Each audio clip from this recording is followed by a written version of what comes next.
Hi everybody, good afternoon and welcome to Wild Earth this afternoon. And for those of you who are able to join us on the morning safari, we're at the bush where we left Mishu sleeping, but unfortunately it looks like he has disappeared at some stage during the day. Just earlier you may have been on the Waterhole channel and we did hear a kudu barking, and the kudu was stood fairly opposite from where we are now on this side of the dam. So I'm hoping maybe we still have a chance to catch up with him this afternoon.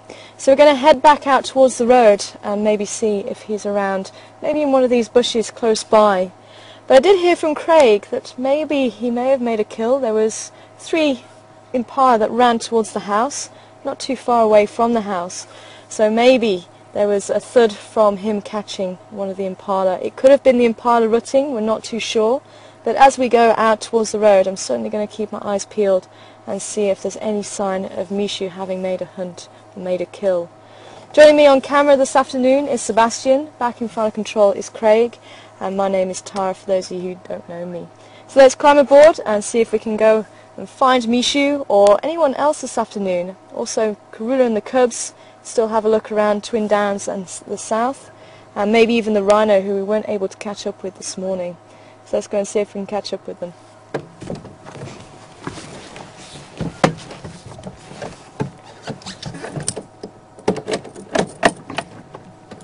Now I do have to come in from a different side just because the lodge is just on the other side of this bush, so I'm trying to stay out of sight so we don't disturb the guests. So I'm going to have to go out this side.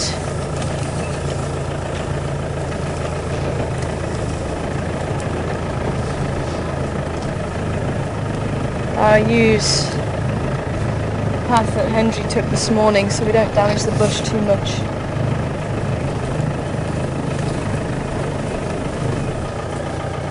If we can just keep a lookout underneath these bushes in the shade,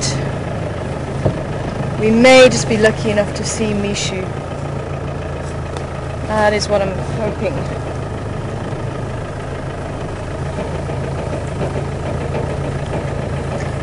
And if we do have any new viewers, Mishu is a young male leopard. He's just under 2.5 years old, and he's still utilising his mother's territory to find food. We need to go this way. This is where tracks go.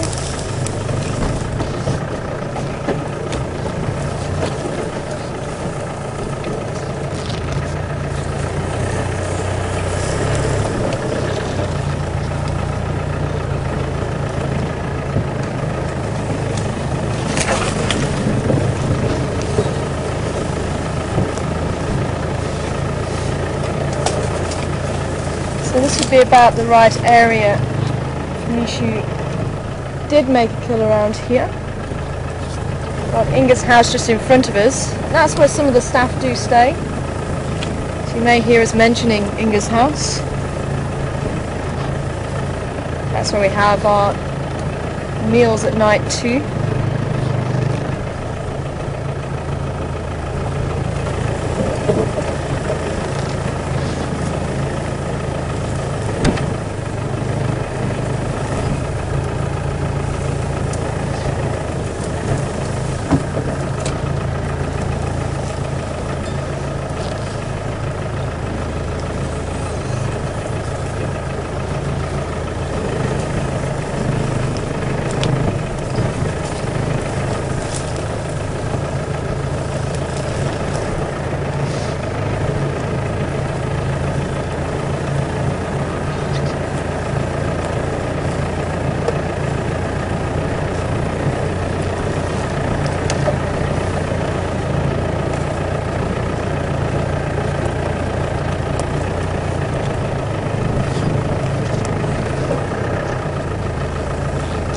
Now, as this season wears on, we are getting impala rams rutting more and more. So as we say, we don't know if the thud was a leopard catching, or Mishu catching an impala, or whether it was actually 2 males putting their heads together to start rutting. It could have been either.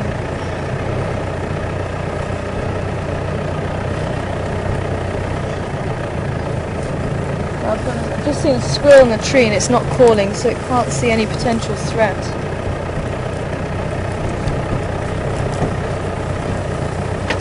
So maybe he'll pop up a little bit later. I did hear the kudu barking. It could have been that he was unsuccessful and he went towards Gowrie Dam, but unfortunately we're not going to be able to cross the wall until later on when the other guests are out on drive.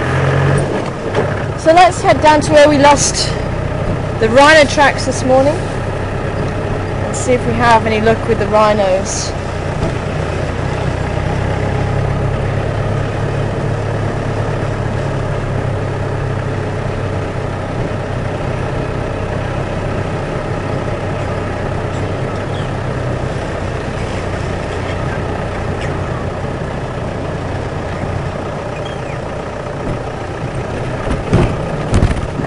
And if anybody would like to ask any questions this afternoon, please send through your questions to questions@wildearthsafari.tv and tell us where you're from as well. Always great to hear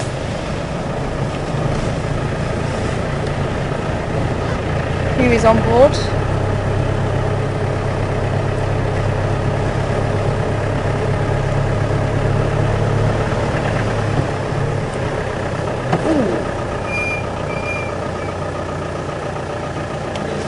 Going to stay there, little one. I don't know if you can see. Can you see a little bird in the tree? No, it's gone.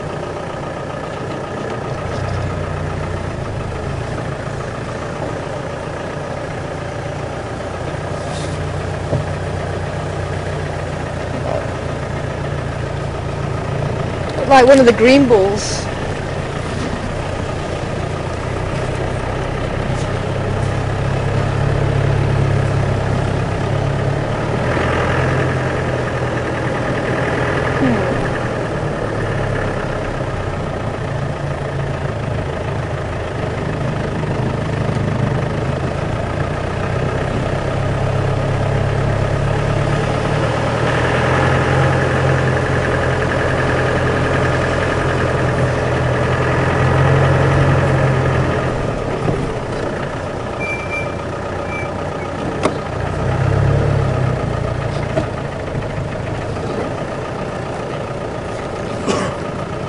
Bless you.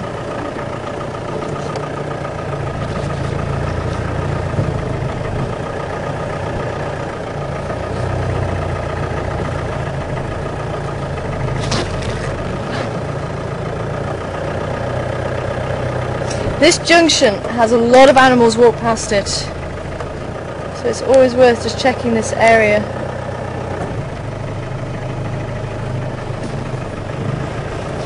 Just before we head down towards Philemon's Dip.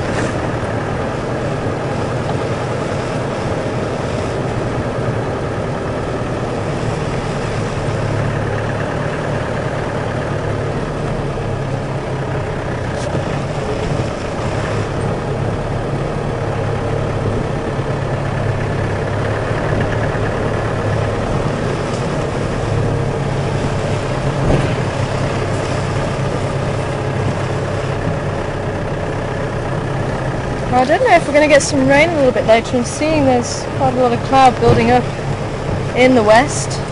I can feel the humidity is starting to increase. So we may be lucky with our rhinos down around Treehouse Dam, or maybe even Twin Dams or one of the mud wallows.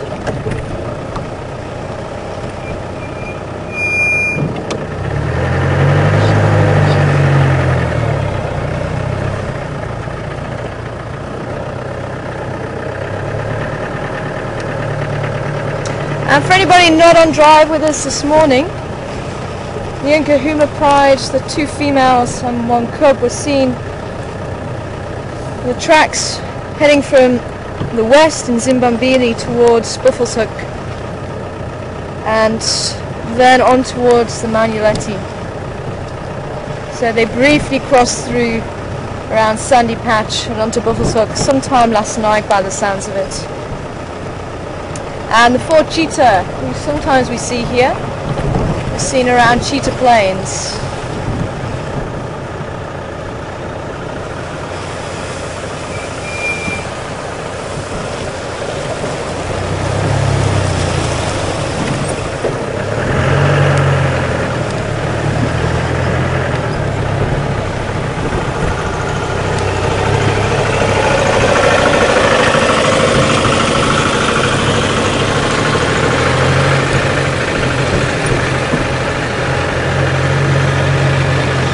Good afternoon to you, Roy.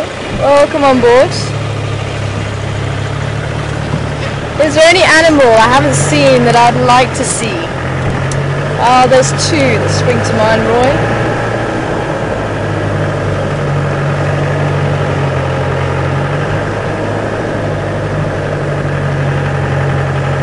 And one of them is a black rhino. I have yet to see a black rhino in the wild.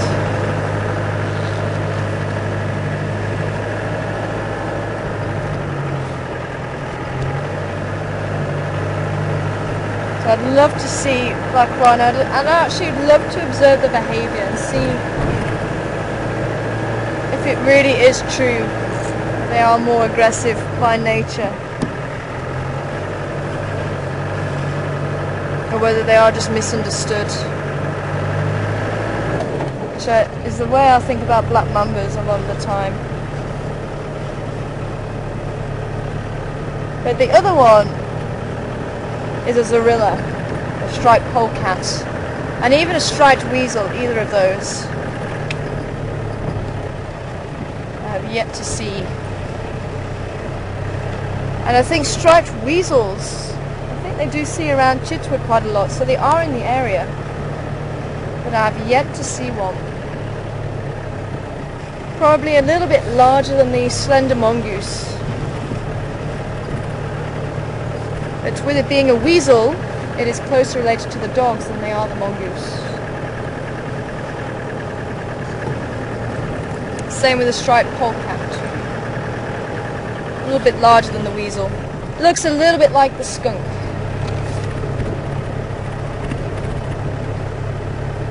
Those are the two African animals, or three African animals I'd love to see.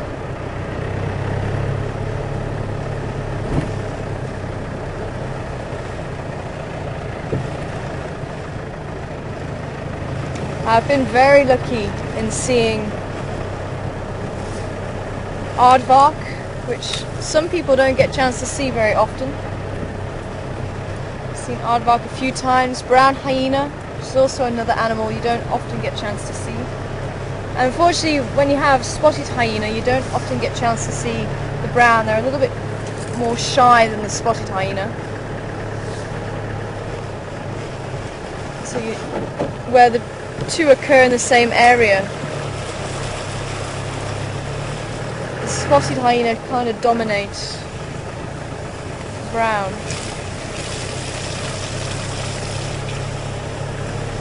And a pangolin, which is another animal I really wanted to see, and I was lucky enough to see it just before I left Entebeni.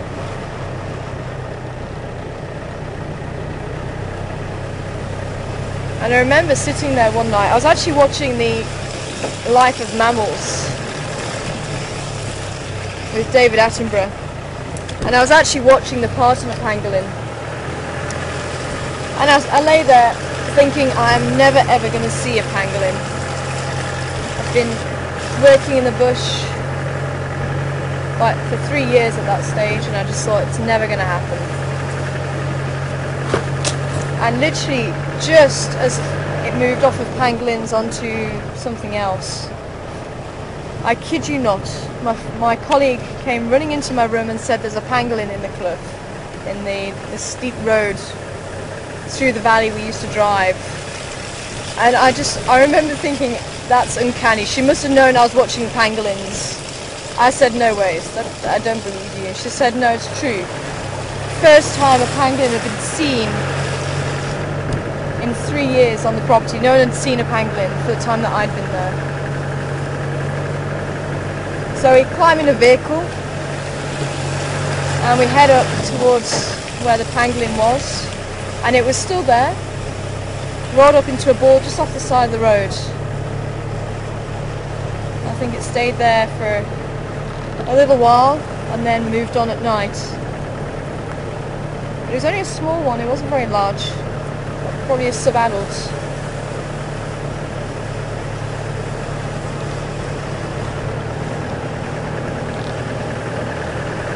Funny how things happen. And maybe one day we might be lucky enough to catch it on camera. The pangolin is also known as a scaled anteater. In fact, maybe I should actually show you a picture.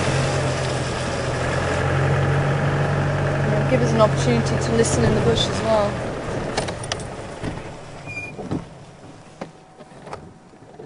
So here we go.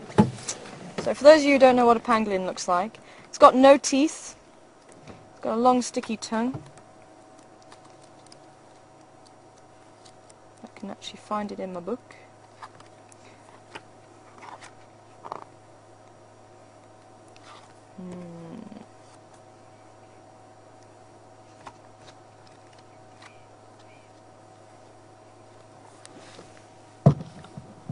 There we go, this is a pangolin.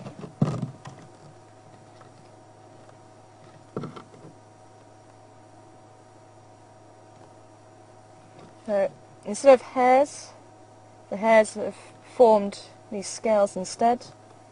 Long nose with no teeth. A long mouth with no teeth. Large claws for digging into ants and termite nests. And when it feels threatened, it'll roll it into a ball here. So that all the underparts are protected by these outer scales. They actually walk on the back legs as well, so quite slow moving. It's certainly quite a curious creature and quite an awesome creature to see.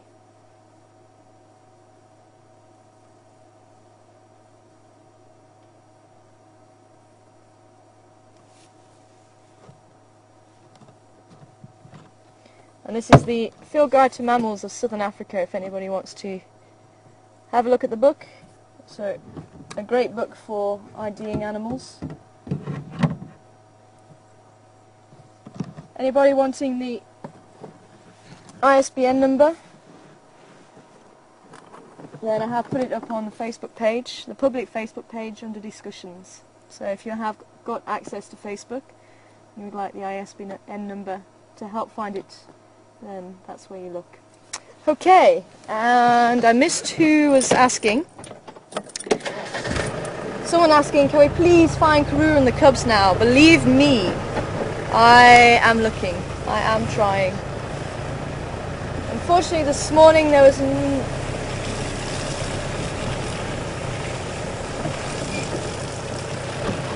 still missed it.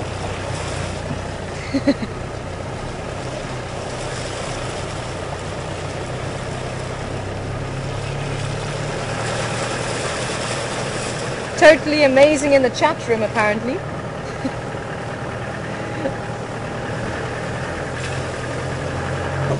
And Bill? Is it Bill?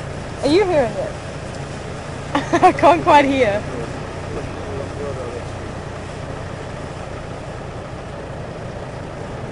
I just heard totally awesome in the chat room. But yes, I am trying. We were looking for her tracks and the cubs' tracks this morning. I think she may still be in the block where we lost the tracks yesterday. I didn't see anything popping out.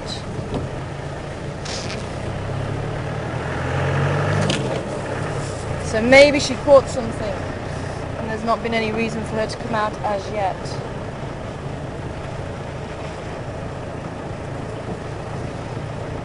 So we are looking for other animals as we're looking for Karula.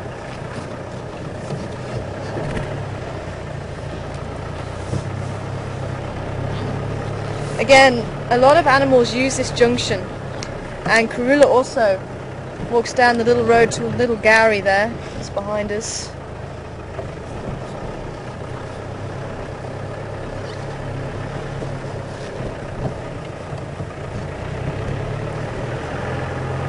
But apparently not today.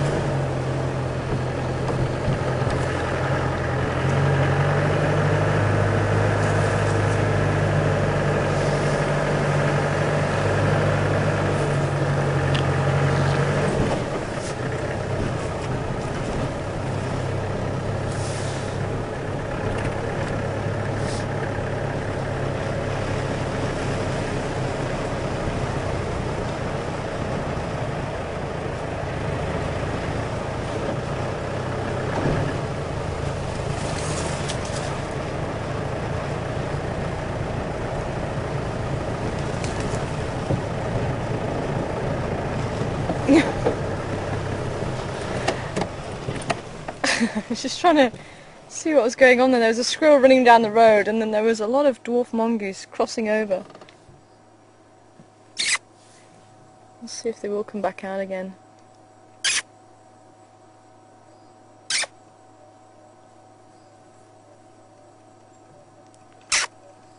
Can hear them.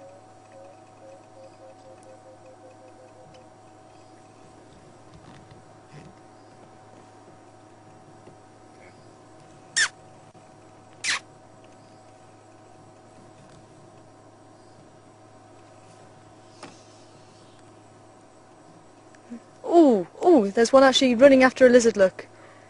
Did you catch it on the road? I think it caught it, yeah, it caught it. Running off down the road, and there goes the rest of them, trying to see if they can get a piece. I didn't see what lizard it was. Let's see if we can catch up with them quickly.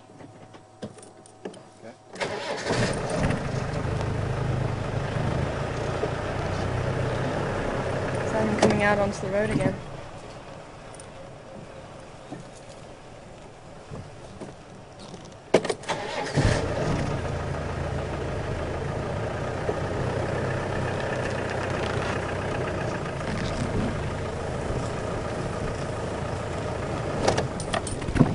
There's some just here and there's some a bit further down.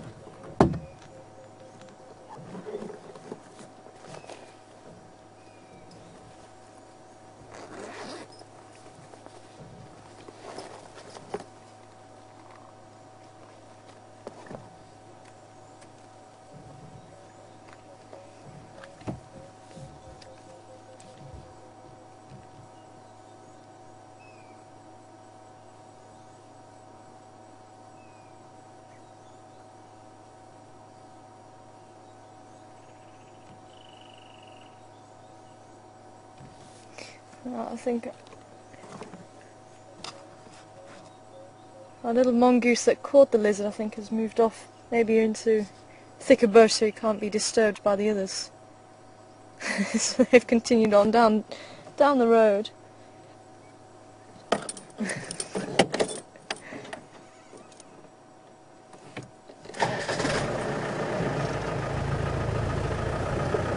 Just goes to show how quick they are, though.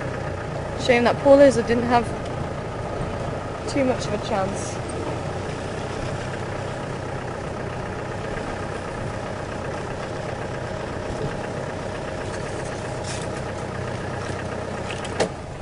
We've got the tree squirrels rummaging around in the elephant dung, probably looking for any uneaten seeds.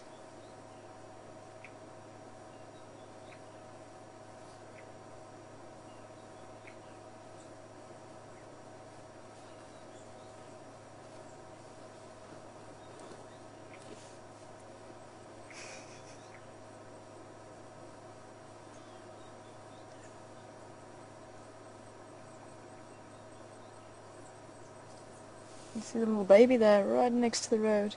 There's two of them.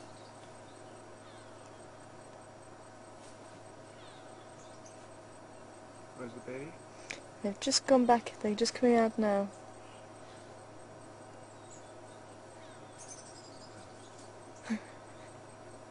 Something's spooking them. I don't know if there's a big bird around. I saw one of the adults looking up.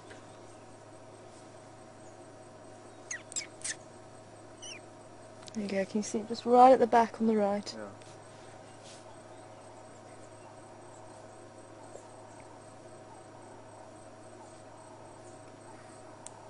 Oh, that's tiny.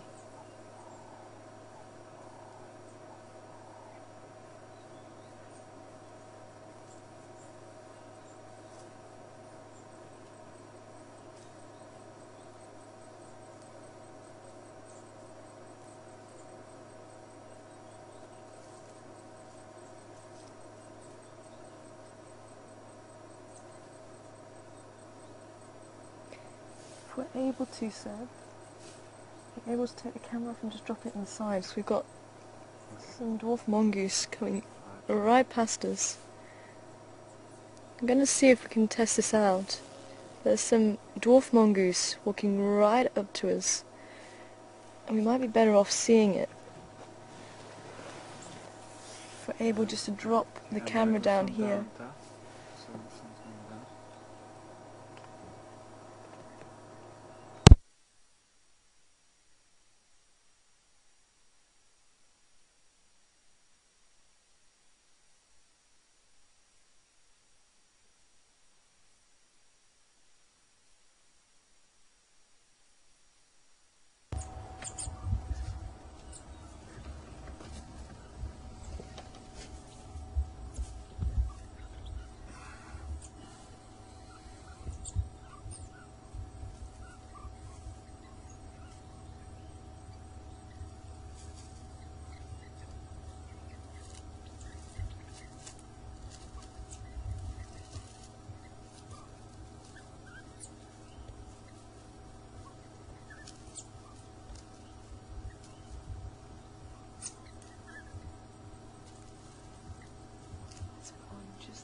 Here comes the other one.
Something down.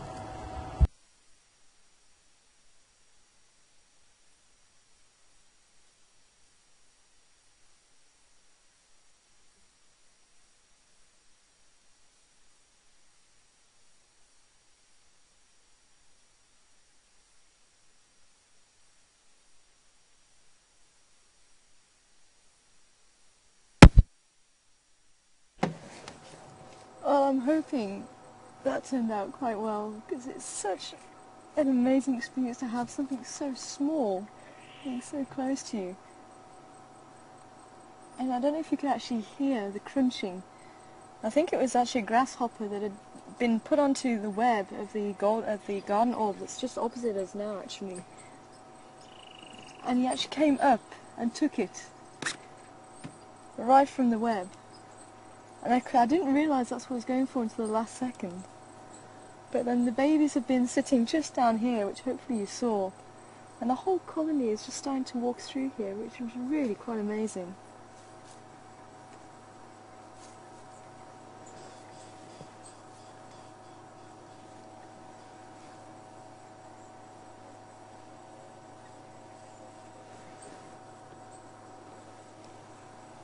And they've just been so relaxed that this garden orb has been a little bit put out.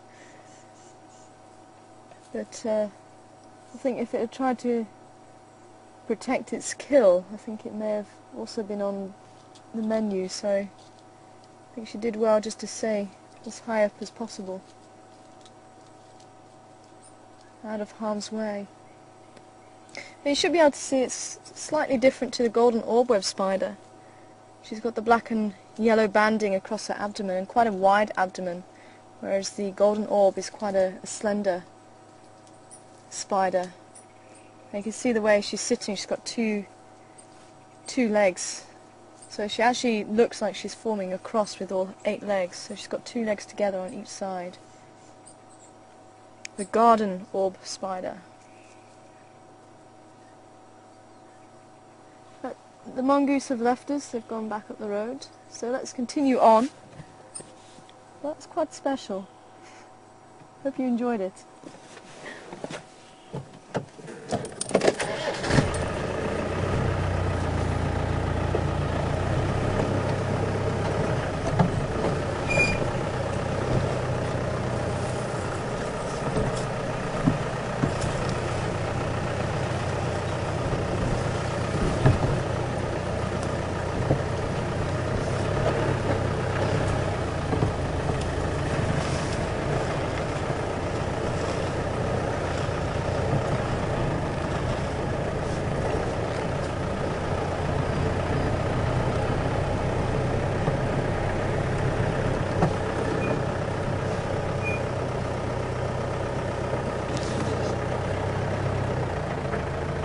Okay, looks like we do have some leopard tracks here from this morning.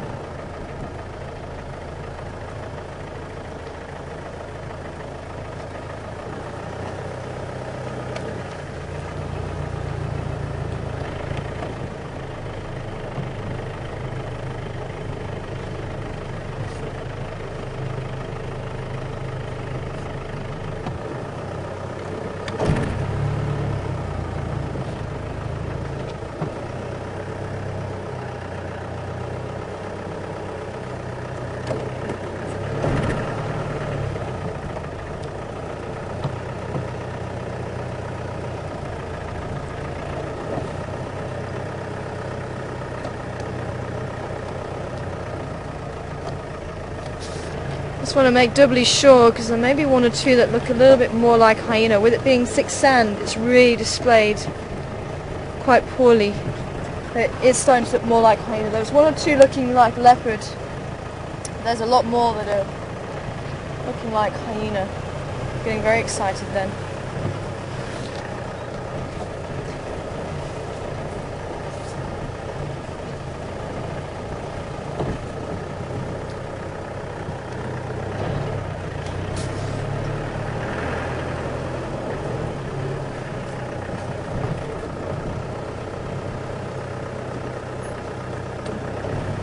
Wow, there has really been a lot of movement along this road.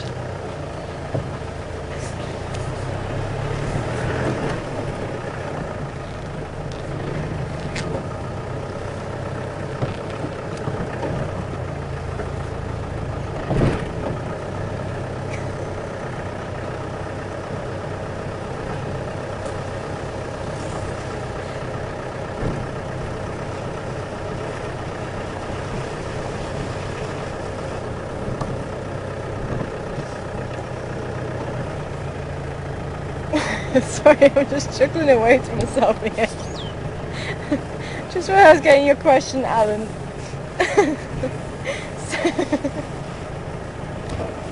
Sounded like Homer was making the hardy-darty noises in the background. Which you were able to hear on drive the other day.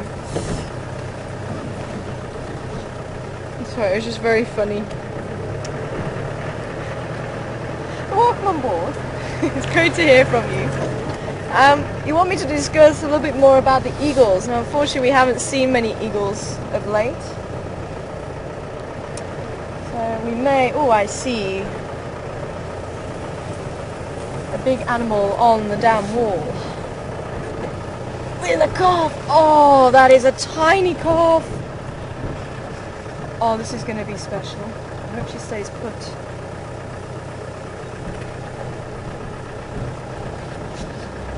Get too close at the moment. Can you see straight down the road there? I know she's going to...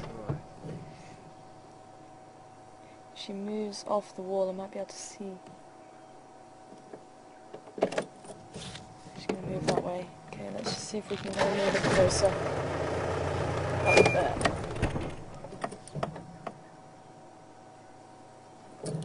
I'm going to go onto the dam wall.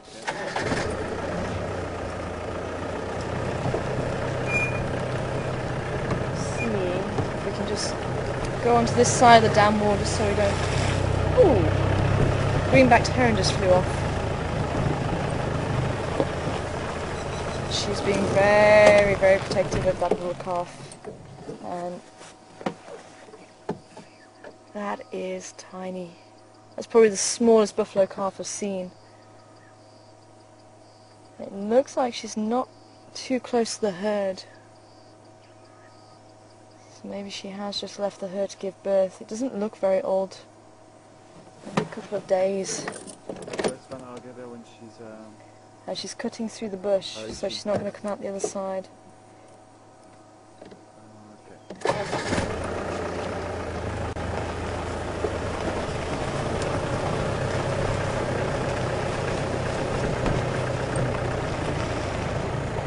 It's a shame the dam was so full because we may have been able to scoot around the edge. She has cut through there, through You may see her on the other side.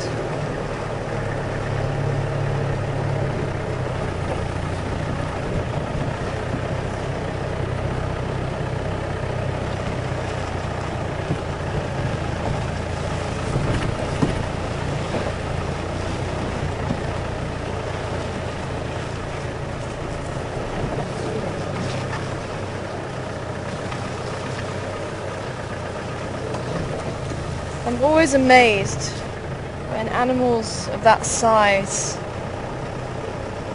give birth. You just forget at how small they actually are when they're first born, and the fact that they just get to those enormous sizes really is quite astounding.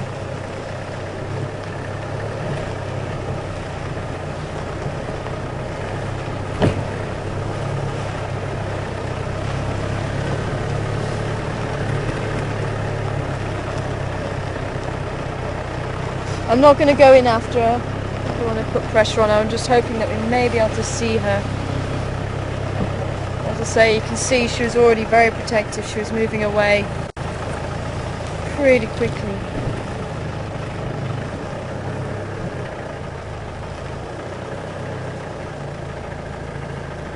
She's through there now.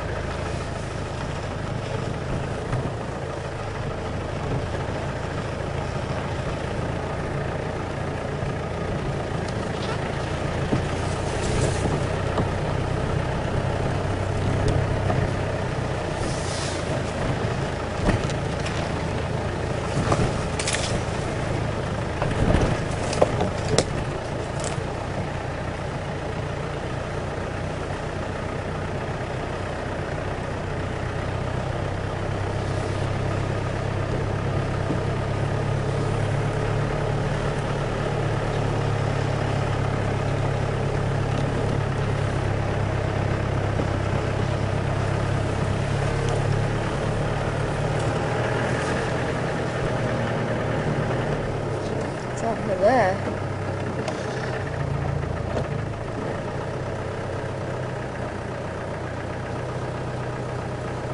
I think it might have been.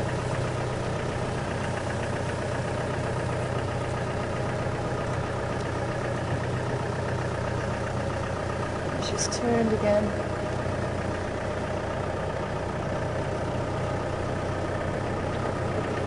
We'll keep going up, maybe she'll just move further up that way.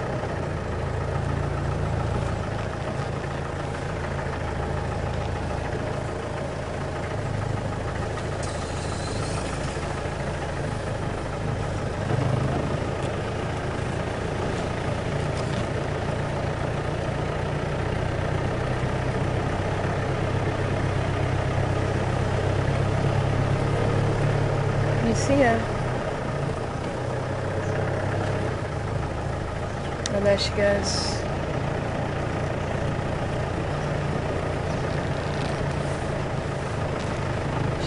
Yeah, it is her. We may be able to get her through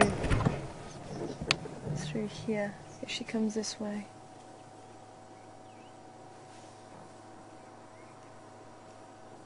Oh, she's crossed already. I'm just going to go a bit further around.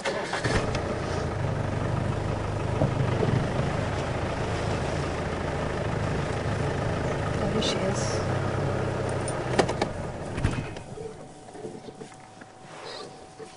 Oh, look at this.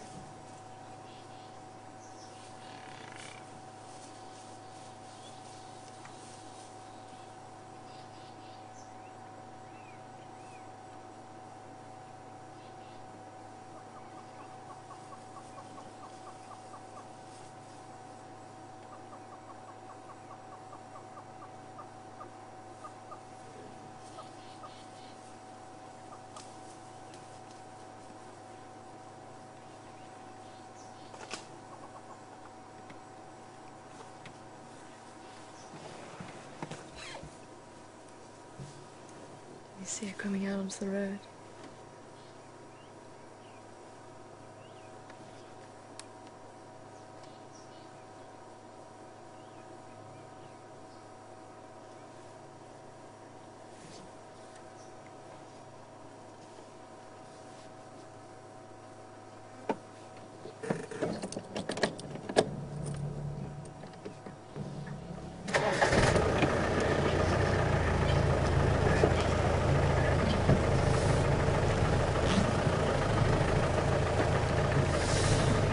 It actually seems to be a lot more relaxed with us, so I'm just going to try and follow quite a bit of distance. You can see there's a couple of very little bumps where the horns are going to... Oh, there's a warthog here, that's what she was possibly hearing. I just want to try and get around the corner. The warthog's disappeared now. You can see there.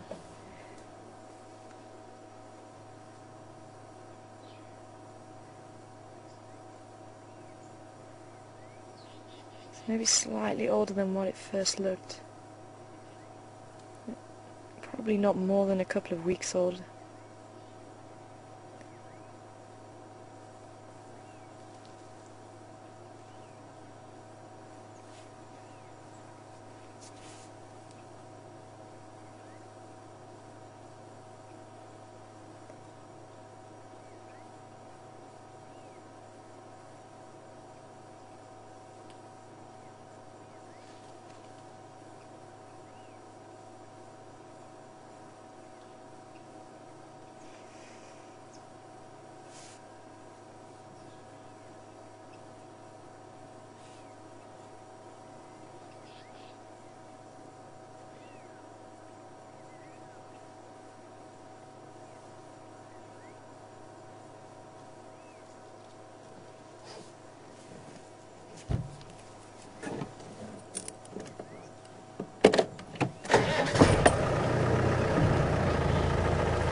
Ooh. I also have little leopard tracks heading this way too.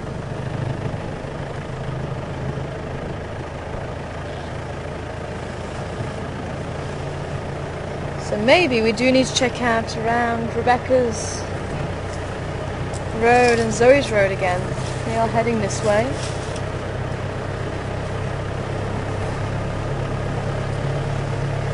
And I don't remember them being here this morning.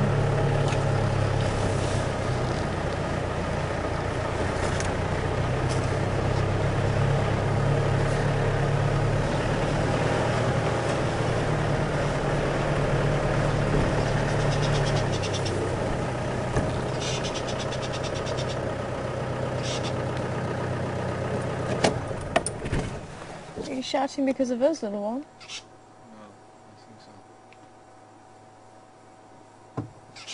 I think so.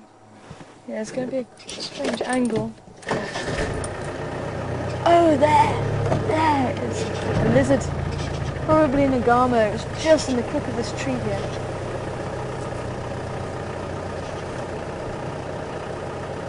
So there's a squirrel shouting.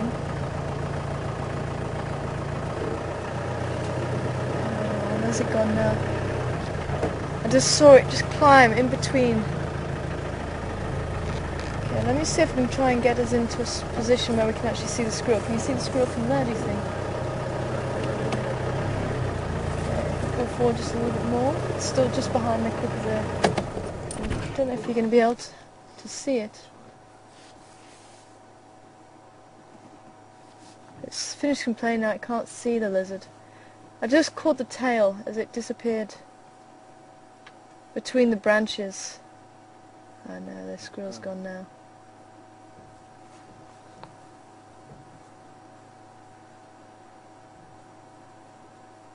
You see the squirrel. Is he gone? He's just like, it's actually gone further along the branch now. Yeah, he's gone now. Oh, I can't see it from here. Yeah. I'm just seeing if that agama will just pop its head out again. The agamas are quite large lizards and shouldn't really pose a threat to squirrels, but it was either an agama or a small monitor. I didn't really see the head. The agama's got quite an orange head like this, triangle head like this. But the monitor lizards can be quite large, but from what I saw of the tail, I think it's probably a lizard about this big. The squirrel's moved into the smaller tree now, and I'm still not seeing the lizard. But it just goes to show, when a squirrel's calling, it doesn't necessarily mean that it's a ground predator. It can be an aerial predator, it can be a snake. As we just saw, it can be a lizard as well. It's just a shame it was just... I was trying to see where it was looking. It looked like it was looking over that side. And it was just because I saw that tail move and it flicked out behind the branch, and that's what I saw. And now that the lizard's gone, the squirrel stopped shouting, so that's... must have been the reason why it was calling in the first place. Okay. So, we need to continue this way. I think our buffalo has gone. Maybe she's going to try and meet up with the rest of the herd.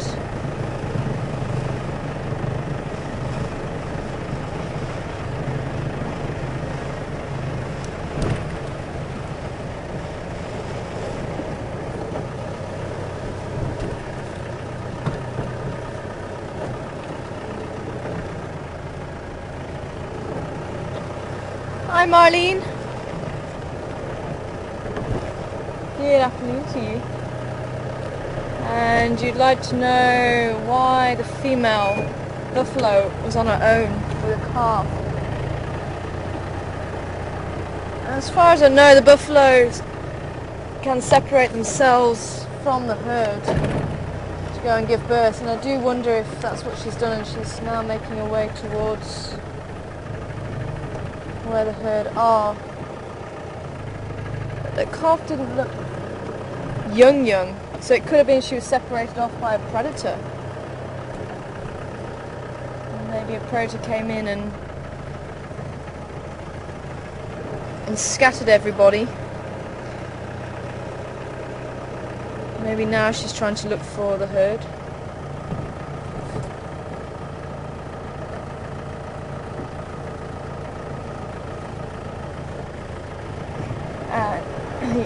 Definitely Bill wants to know if the calf is going to be at risk, and it definitely will be a calf that small. Hence why I think she was just a little bit edgy. We've had a lot of action along this road as well.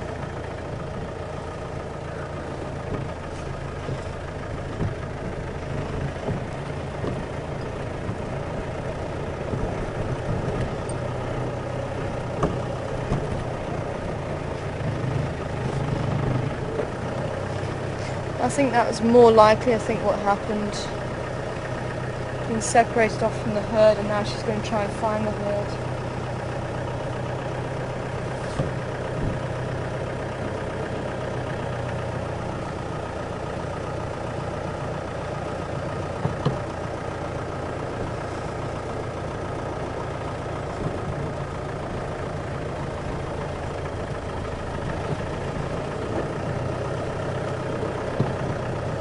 Hi Monty! It's been a long time since I've heard from you. Shalom. Hope you're well. And wanting to know, is there a possibility of seeing roan or sable? There is a possibility. There are roan and sable in Kruger. And maybe if they wander down this way, we may have a chance of seeing them. But we don't usually see them on drive. Okay, I think we'll try Rebecca's Road and come down Zoe's Road. See if we have any luck with the Lady of Juma, Karula.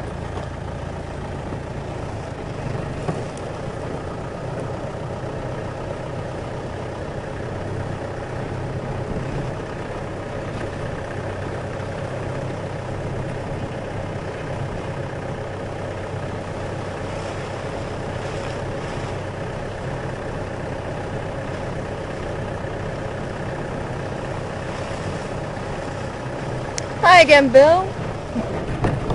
And apparently you really like the cheetah, the favourite of the big cats. They are such a beautiful cat. Very elegant. Yes, Franklin. You'd like to know how many we have here, and do they stay in Juma? And is there a chance of seeing them? There is a chance of seeing them. It would be great to try and see them this afternoon, but they do cross through our 1,000 hectares that we traverse rather than stay on them. They prefer the open plains. So they'll quite often move between the plains and they'll cross through this habitat to get to those open plains. And we do have a group of 4 males who sometimes come through here, a group of 3 males who are quite young also sometimes come through here. A female with a cub, but apparently the cub has now started heading off on its own. Oh, I see an elephant, or at least an elephant's back.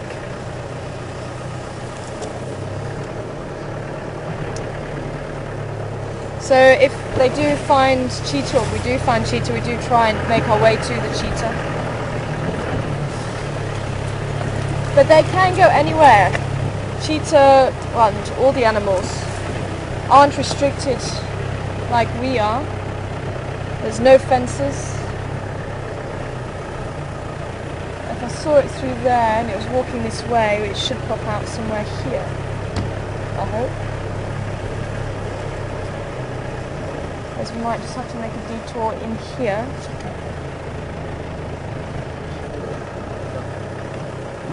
You see him? Going that way. Oh, I can see it now, yeah.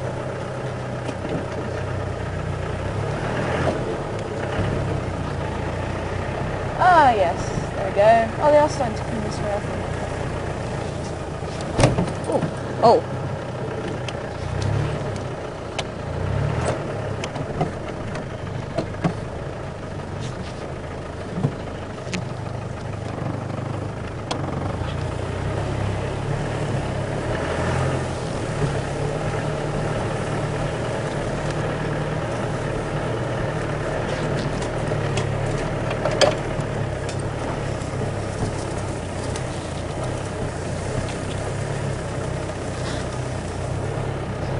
The amount of cheetah we have here, I'm not too sure, Bill.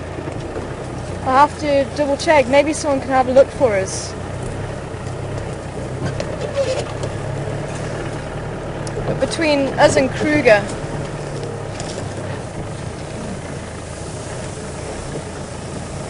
that's quite interesting in here.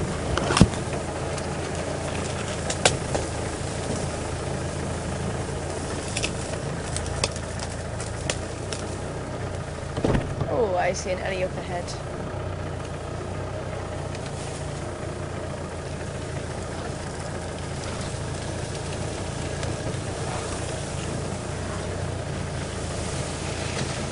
Guari bush should spring back. Good afternoon to you, Ellies. Have you seen a spotted cat around here?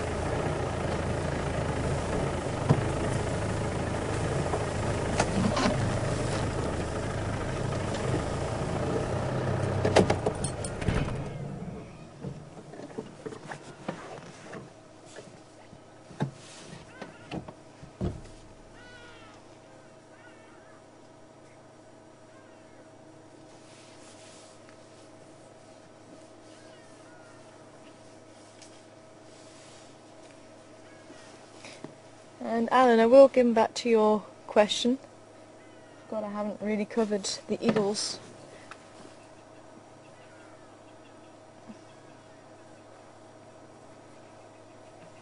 I think there may be some more elephants behind. I did see 1 or 2 a little bit further down towards the drainage line.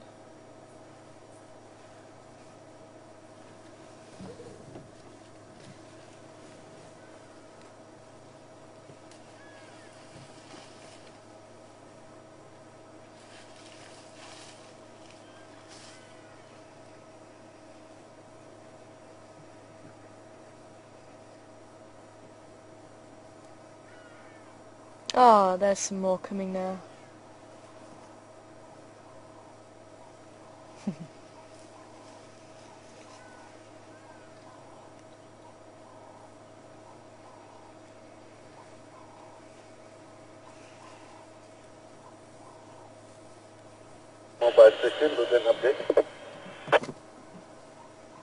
Good afternoon, I've got a Llanbihaf and Glove here on Rebecca's Road, close to the dip.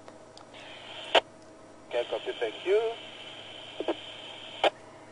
I did go back to where the Ingwe was Lalapans this morning, and he had moved from there. I'm not too sure if he moved around towards the dam. We did hear a Shabalala barking a little bit earlier around the dam.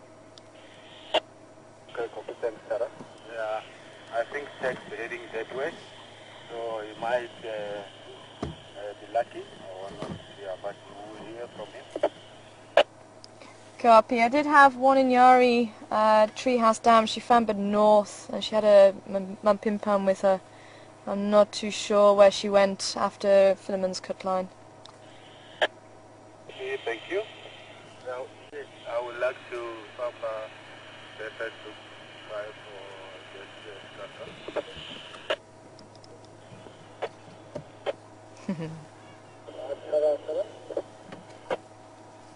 Standing by. Just cut from my number. I said I booked that what the jam was just before lunchtime. Someone is jam brought down. So far, no that. Copy that. Thanks, Texan. I'll see if I can also give you a hand. I had some more Nkonzos, Ingwe Nkonzos. Look like the Mampimpans of Karula on Shabam Road, heading north towards Philemon's cut line. Hello, little one. I heard you said something about Robert Interesting what I'm saying on the radio. What you doing? Sorry, yeah, that's affirmative. We've got some in Love here. Rebecca's Road by the dip.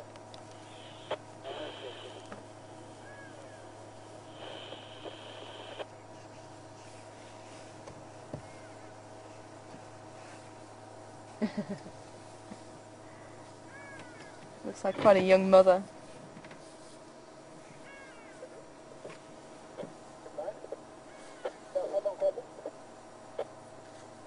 Ooh. A bit of a head shake by that elephant just off to the left of us. I wonder if that was to one of the other elephants. It wasn't towards us. Let's see if I can turn around a little bit.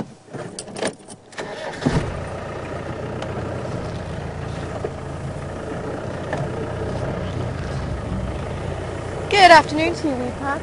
Welcome on board. Oh, there's a few more down there as well. Oh, there's quite a large one down there. I think that was possibly the one that I saw. You say there's more down. I think we're probably better off going down towards Rebecca's Road again. Oh, sorry, lady. Okay, let me see if we can get a view from here first.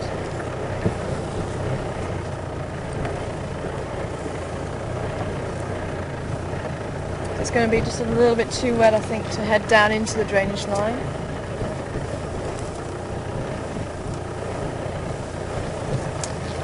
We might just be able to get a view from here.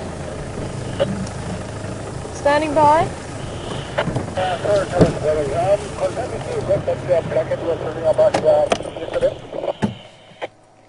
Affirmative, sorry I didn't get a chance to bring it down this morning or this afternoon. If I meet up with you, I can try and give it back to you.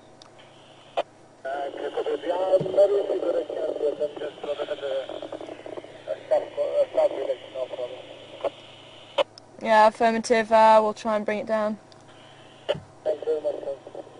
There is a couple more on that side as well. I don't see them over there. But it does look like they're slowly making their way towards the road, that side. So we might be better off. Oh, I just saw a woodland kingfisher. They are still here. Okay, let's see if we can get to the road.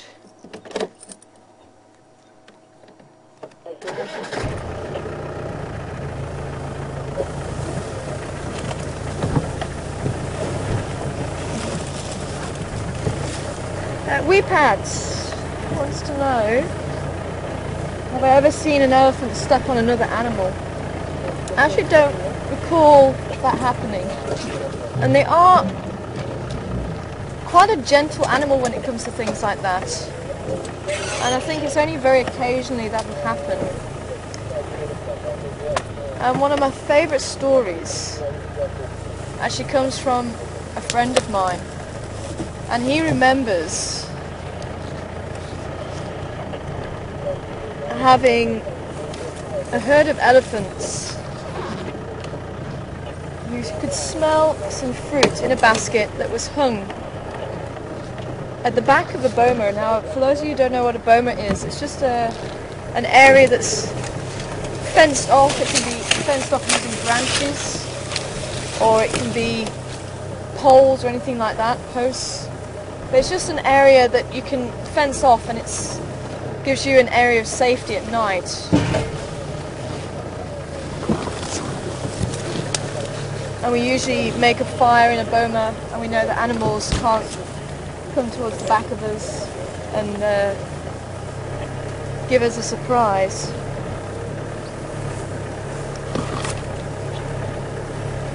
So he was sleeping with a few of the children. This is when he was quite young.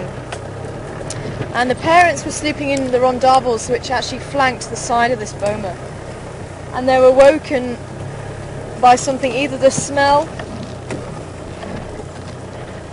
of the elephants or the noise maybe of one of them breaking a branch, but whatever it was that woke them, they woke up, and they actually woke to see the elephants walking into the boma where the children were sleeping. And unfortunately they were stuck, they couldn't do anything, because if they'd have tried to scare the elephants away, they may have killed them or the children. And he says all he remembers is a very strong smell of elephant. And these elephants picked their way through the children and didn't squash a single one. They didn't kill a single one.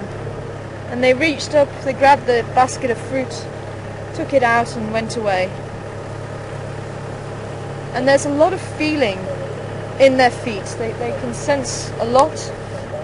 And also with their trunk, very acute sense of smell. So I think they actually don't tread on as many animals as what you may think for an animal with that size feet. Well, they were heading towards the drainage line. Here they come. Unfortunately, it's just going to be a little bit too wet in this part, but we may be able to just see them. Wonder we may be able to go on top and look down from that side.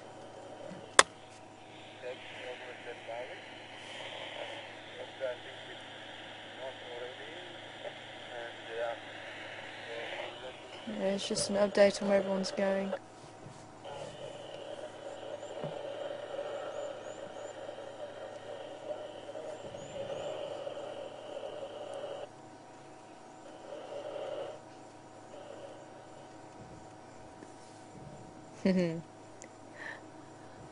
Hi Jody, welcome on board. And it's true actually, all the young elephants do seem to have to display to the vehicle. And I think they've just got something to prove, whereas the older elephants, because of their size, they kind of know that they don't really need to intimidate because the size kind of carries them. And I think it's part of their play as well. Something to try and intimidate and try out their moves on them. So I was going to see if we can go up. I'm hearing some more branches breaking there, but this is actually quite nice with the female coming through here. Slowly making her way.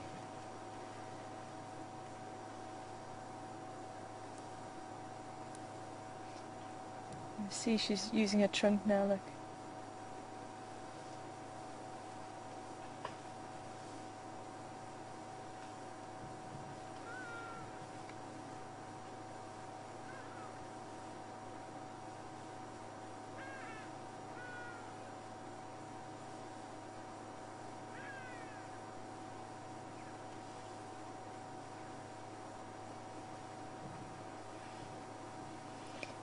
And as we saw the squirrel searching through the elephant dung earlier, they don't digest a lot of what they eat. A lot of it is actually wasted, so it's possible to find uneaten or undigested marula fruits and other vegetation that they eat, and that's why animals will have a look through it, especially the squirrels. Here comes the rest of the herd behind us as well. But squirrels and hornbills, and maybe even a few other animals too. I'm just thinking we might be better off turning around, but there's also some elephants up ahead, so maybe here it is best for now.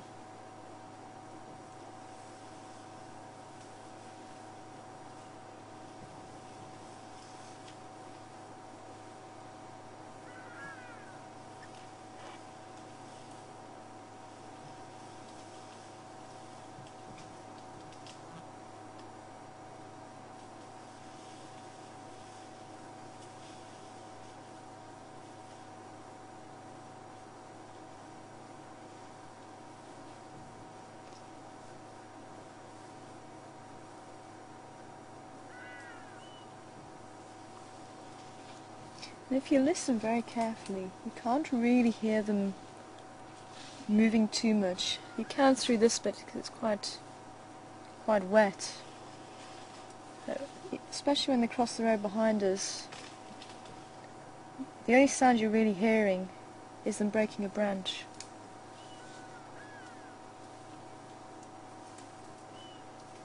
And their feet are very soft. They mould around things to a certain degree, which helps to keep them very silent. Yeah, there's one coming behind us.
I think this was Jody coming back. Thanks, Jody. Saying that there's a clip on YouTube of an elephant with a dog as a friend. He used to pat the dog with its foot and it didn't injure it. That's quite an interesting one to see. And you'll often find that females will use their feet to stop babies. Check the youngster trying to put his trunk in mum's mouth.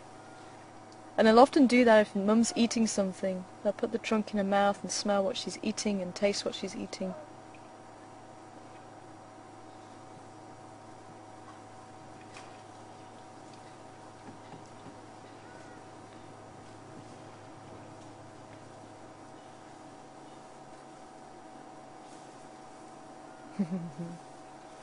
Two youngsters at the back still playing. Oh. Okay, baby was scared by something. Okay, what's going on up there? Baby just ran. And this cow is responding now.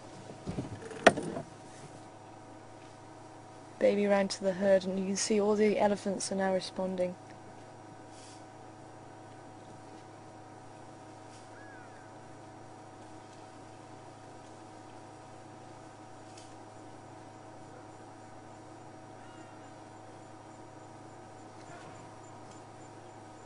Keep hearing.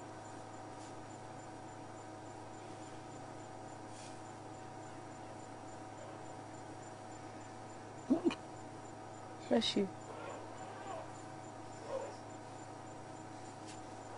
I'm hearing something off to the right.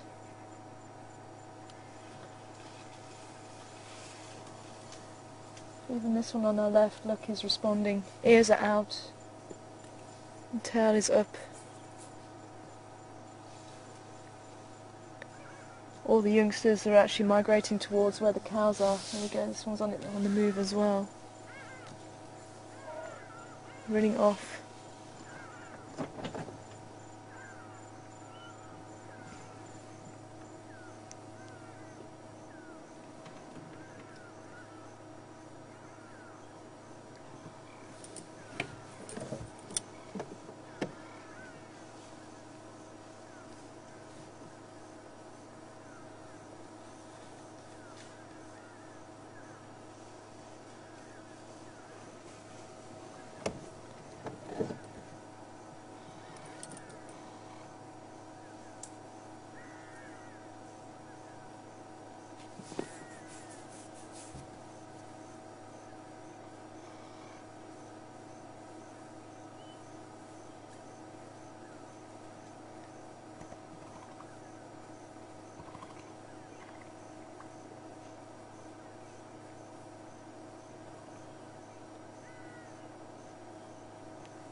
She's now dust bathing, so maybe whatever it was wasn't too big a threat to them.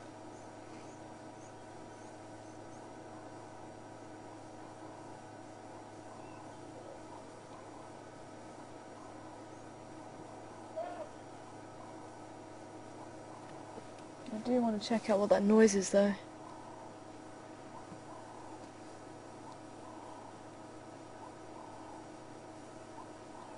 Sounds like it's this side.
You see them? Is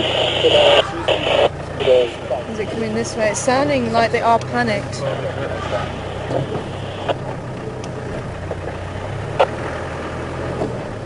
one left behind.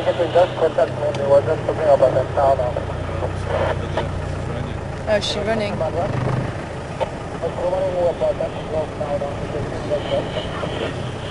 don't want to get in the way, but it does sound like she is moving closer and closer.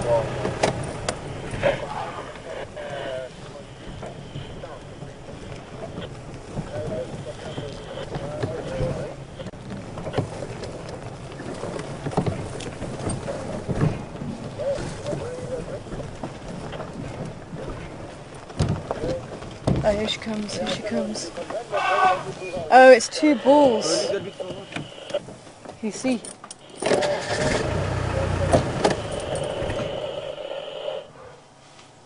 It's two bulls sparring.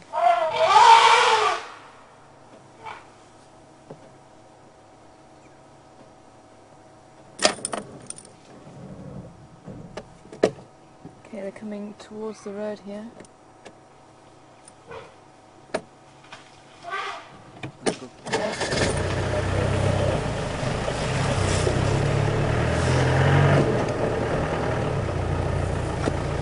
Just trying to determine the direction because we don't want them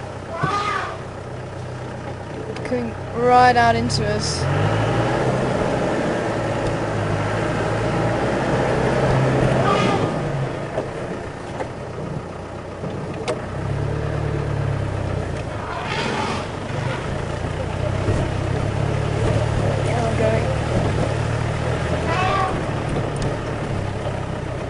If they don't behave, the matriarchs are going to have something to say about it.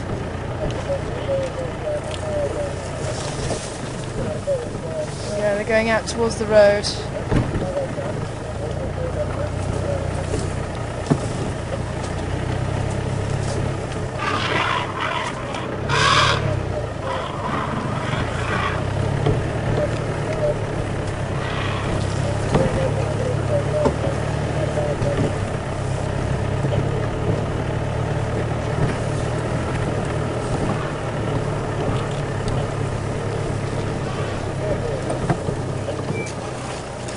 Oh, there we go. I'm just trying to see if we can... Oh, here they come.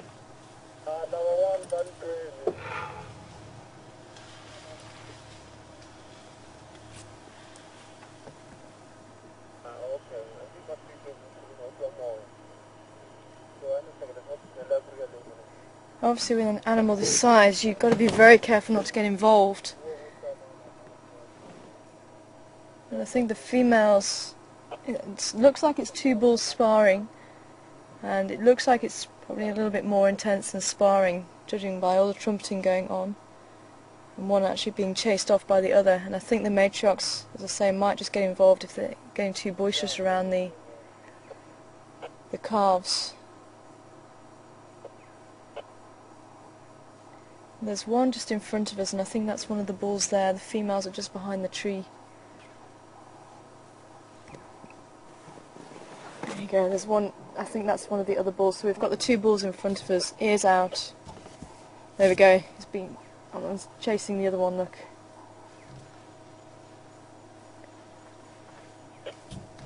Gonna come out towards the road here.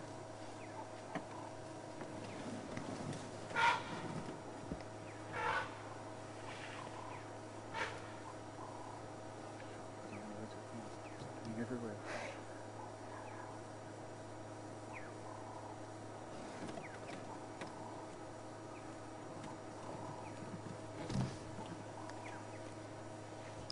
Stations there, these in Glove, they were on Rebecca's Road now, making their way towards Philemon's Cut Line.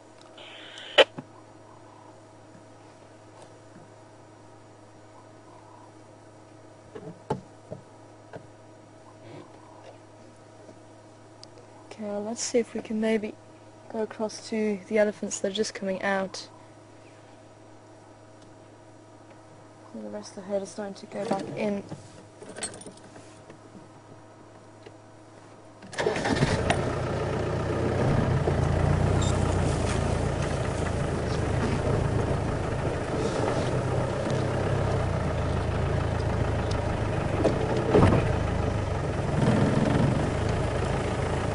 At least if they're out in the open we can actually see where they're coming from too.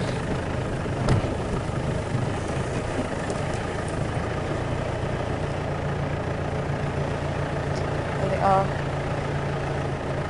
I'm just going to stay here. You can see one just off to the right, displaying, you can see him holding his head right up. Again, trying to intimidate, with the ears out, showing how big he is compared to the other one. And there's the rest of the herd.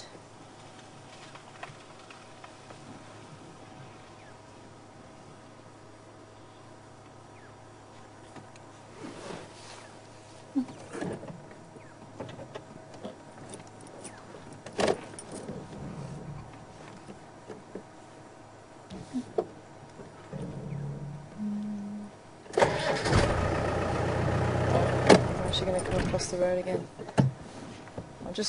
I'll just stand here because they did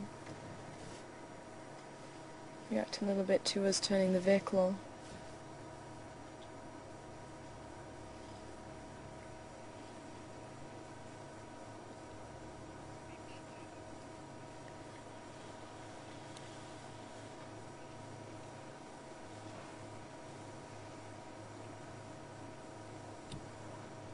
Weepat saying, saw two bulls down by the dam, you thought they were playing. And I wonder if it's the same two. That got this bull here, again you can see the head raised. And the tusk, there's one tusk that goes up and one tusk that goes down, quite distinctive there. But they are doing more than just playing today. Again with all the sounds that are going with it, and they're crashing through the bush. These boys are meaning more than just play.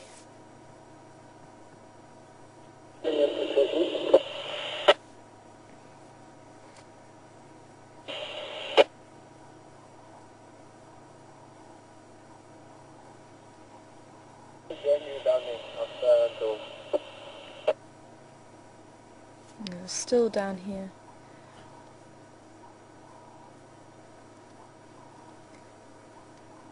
And it does look like he's got the temporal glands just next to his eyes. One of them is weeping. And that's when the aggression is at its peak. They have a lot of testosterone running around their body. And that is what we call a bull in must, but he's probably in his late 20s. Looks like he's giving a little bit of grief there to the cow. She's turning around. She actually did move out of his way.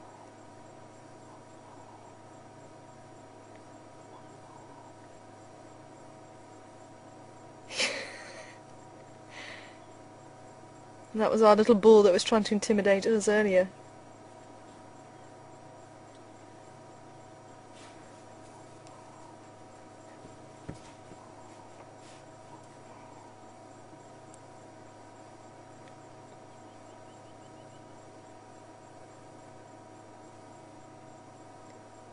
And again, as they get older, they're going to understand how to control themselves as well. And again, they don't have as much to prove when they're older. But with young bulls,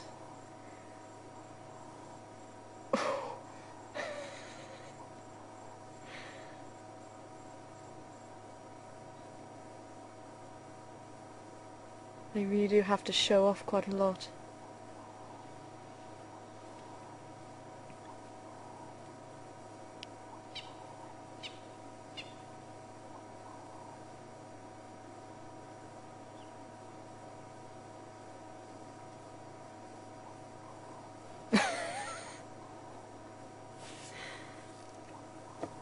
That calf definitely has a lot of attitude.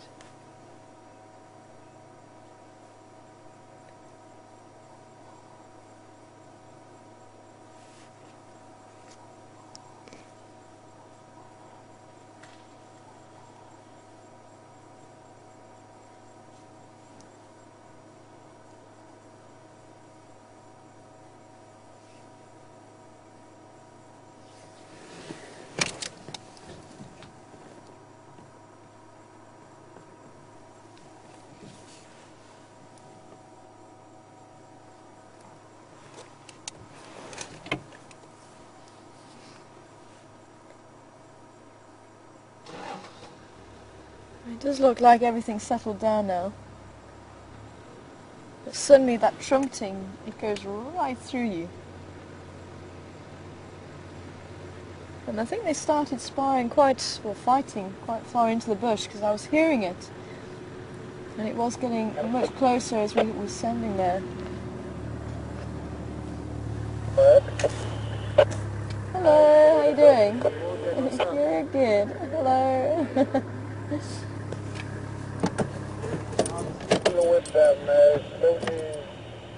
I think we're going to leave them to it now.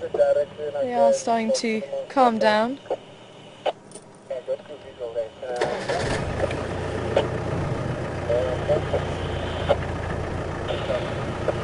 I do want to have a quick look to see if there's any tracks. I'll say anything could have scared that little baby.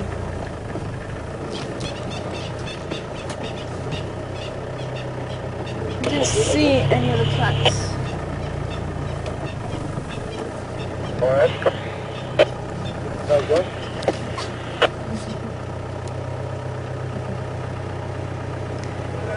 Hello, how you doing? Good, thanks. Thanks, I'm pulling out the lock. The lock all yours.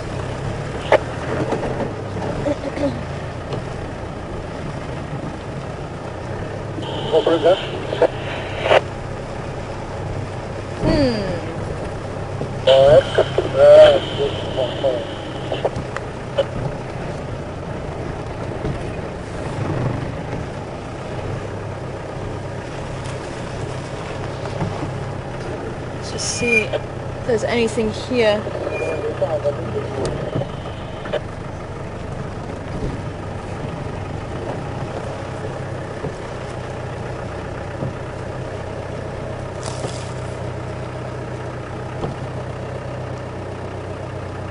Some hyena tracks. Maybe there was a hyena that popped out.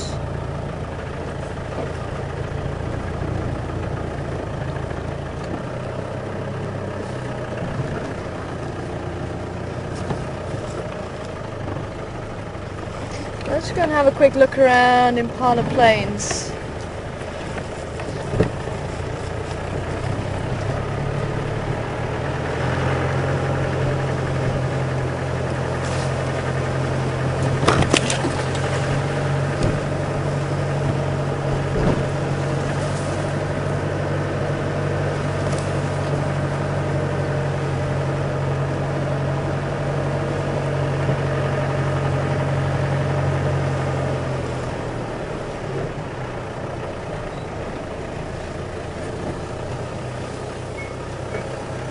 Good afternoon to you, Rochelle.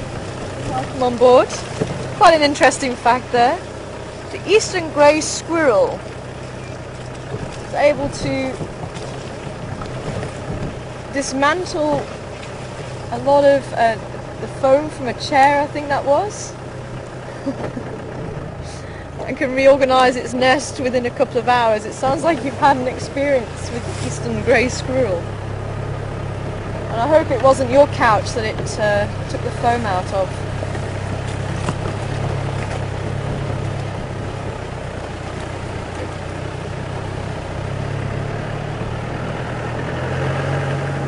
Thankfully, our tree squirrels don't do that.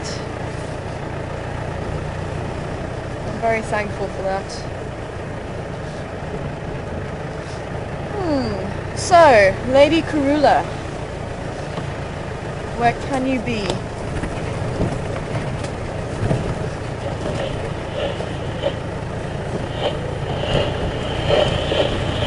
Sounds like someone may be following up around Twin Dams Road.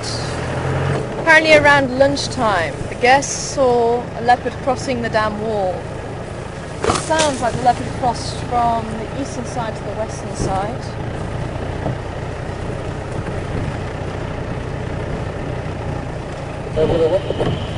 So let's head down towards Twin Dams at some stage.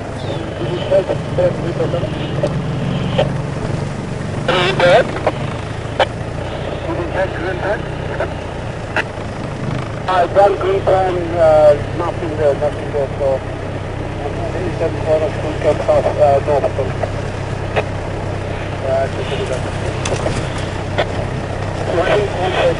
In fact, to go past from the corner side of the far side.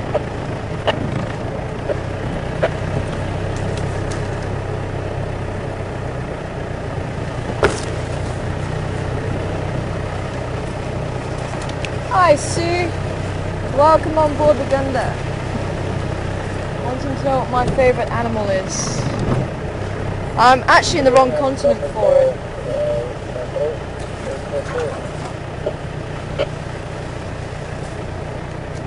My ultimate favourite animal Here's the tiger. I've been privileged enough to work with the largest and the smallest subspecies of tiger, which I'm very grateful for. And maybe one day I'll actually get the chance to see a wild tiger.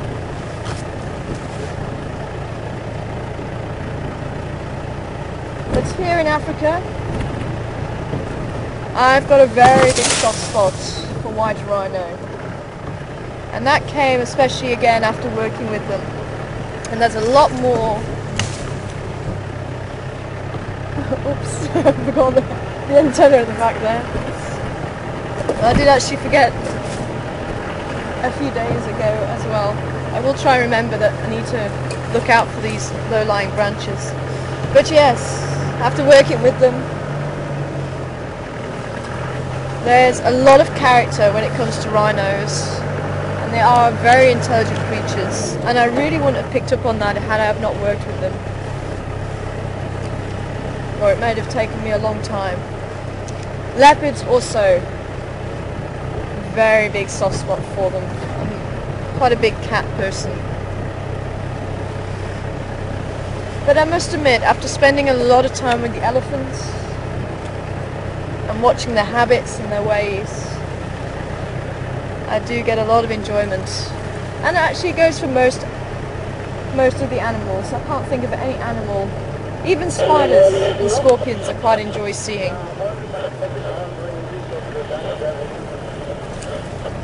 But I think as far as favourite animals go, I think the rhinos and the leopards are definitely two of my favourite here.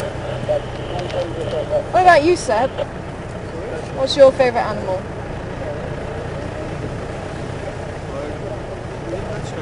Overseas with the tiger first. We love tigers in Africa. Unfortunately, we don't get them in South Africa, but outside the wolves. The wolves? Like the wolves. Wolves and tigers. Yeah, good hunters. Family is important for the wolves. Training. We like the wolves a lot. That's a good one.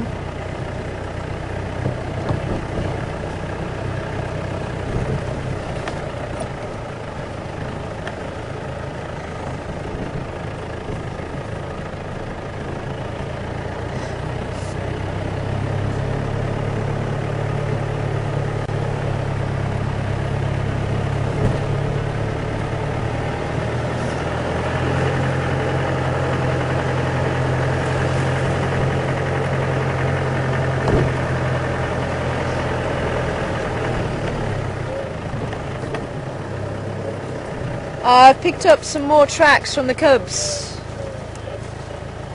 Heading this way.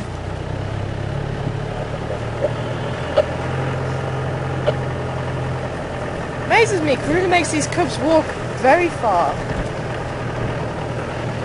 But Alan, welcome Alan. Alan the camel. And actually Alan reminds me of the other Alan. I still haven't got to your question yet. Eagles here that are seen. We do get to see the brown snake eagle, and occasionally we may see the black-chested snake eagle. The brown is the most common here. The batelia. We also see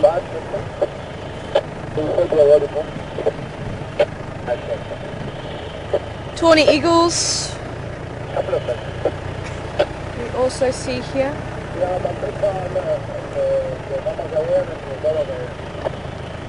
okay, I'm not seeing any more cub tracks. Lost them at that junction there. But there has been a few vehicles this side. Okay, well let's go to the other side of Impala Plains.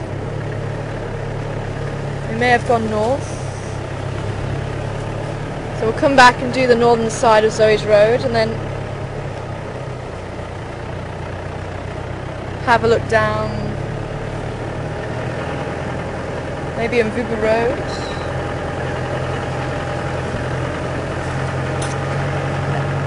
Alan, aka the camel, aka honey badger hunter, wanting to see a honey badger.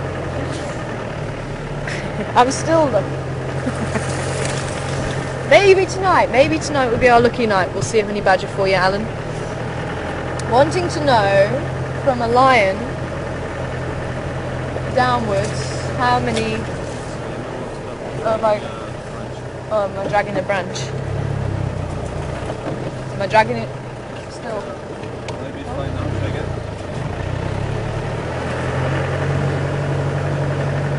Cool.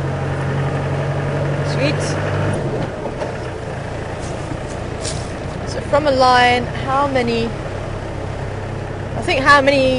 levels are there that depend on each other?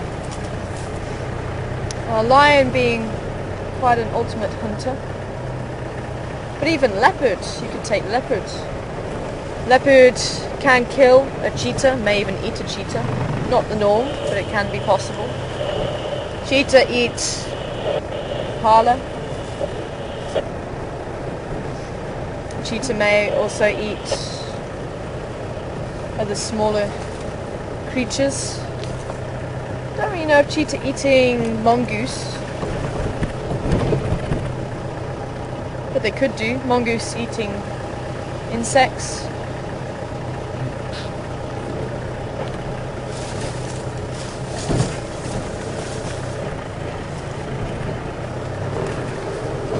Mongoose may eat insects that are carnivores, so they may eat other insects. Insects eat plants. So I suppose the norm would be 2 predators in a lion. You may get 3. And so I think I'm pushing it at the cheetah eating a mongoose.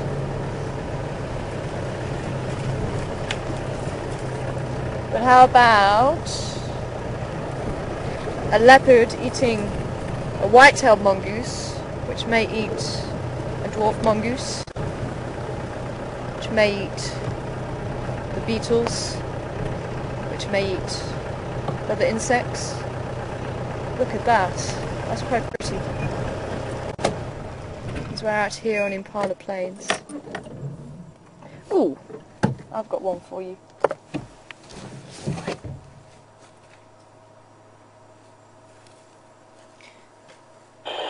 And each level is known as a trophic level.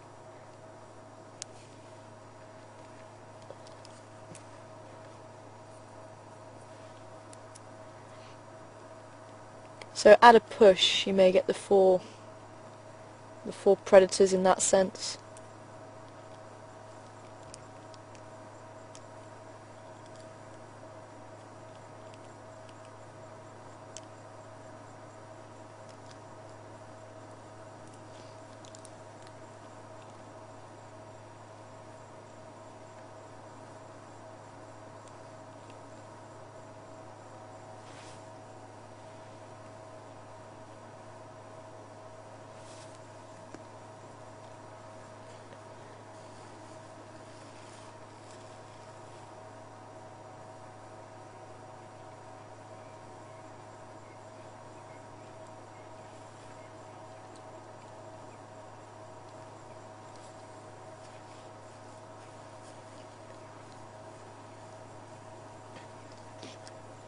You can just barely see the Drakensberg Mountains.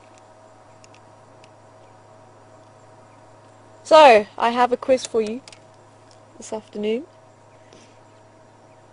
I have some of my favourite things.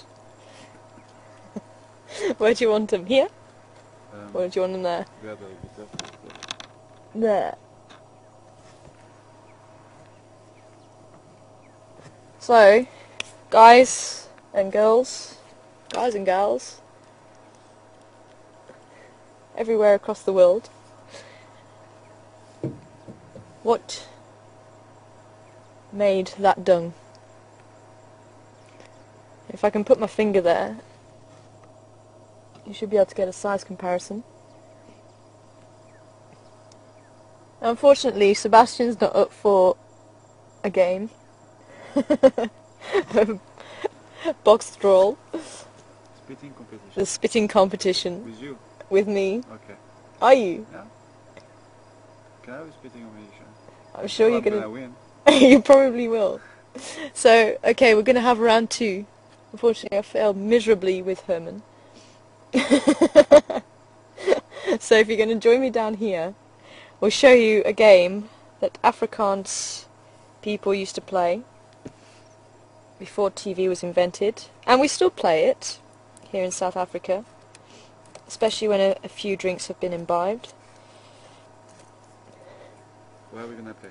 Just here. And it's basically whoever can spit the dung the furthest. With this being herbivore dung and quite dry, this is why this dung is used. But while you're thinking of whose dung this is, let's see if we can give it a go. And I actually haven't been practicing, so Hello everyone. for those of you who don't know Sebastian, the dung's rolling away. How many times are we gonna do it? 2 times. Here Okay. you go. Oh, there You it know goes you're again. gonna lose. I am going to lose, quite possibly. If you lose, you've got to swallow one. No. It is the rule. If you lose, you have to swallow one. Okay. Are we all set? You see. Okay, you can go first. That's actually pretty good. Alright. Oh, that was quite good. I'm so not gonna.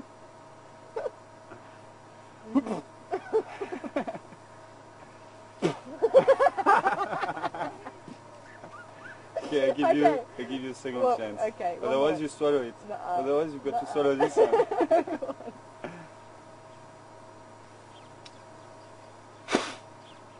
Sure. Okay, you need to go and stand where you're done.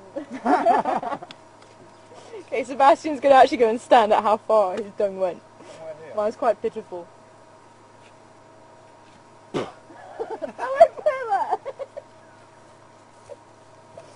Okay, I lose. I lose. So there you go, that's dung spitting competition. Here in South Africa. And I don't recommend people doing that at home. Unless you know which dung you're putting in your mouth. But yes, especially if there's any children watching, please don't try that at home. So have we got any answers to whose dung this is? And I'll see if I can actually break one open. You can actually see inside. There you go. Are you able to zoom in on that?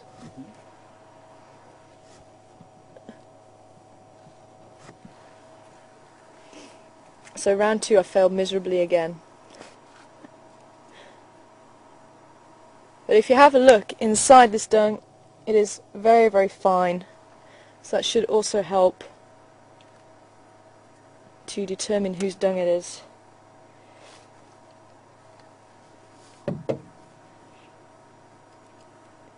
And the sun is starting to set. So I think we may just check out Zoe's Road for any more tracks of Karoo and the cubs as the sun is setting quite rapidly now.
That is stunning.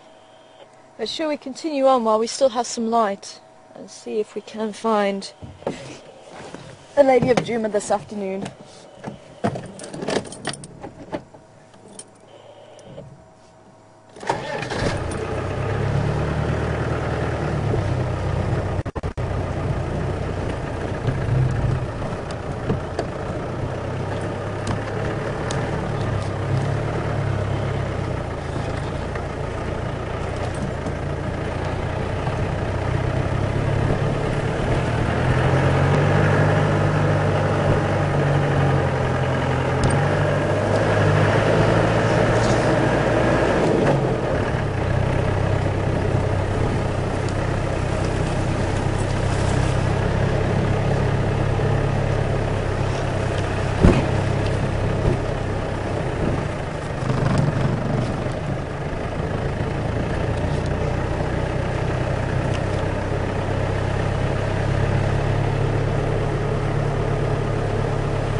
Binky and Lynn, so far, are correct.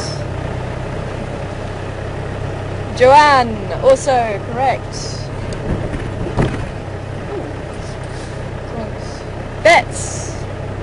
Bets saying kudu. Close bets. Kudu a little bit bigger. Kudu are probably about this big. But still, the right type of animal.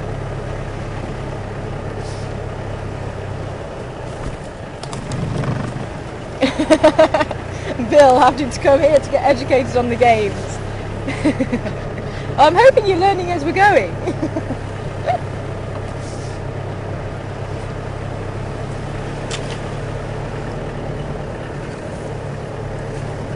Christy, giraffe. Again, very close. Giraffe. Pretty much the similar size as a kudu. About this sort of size again.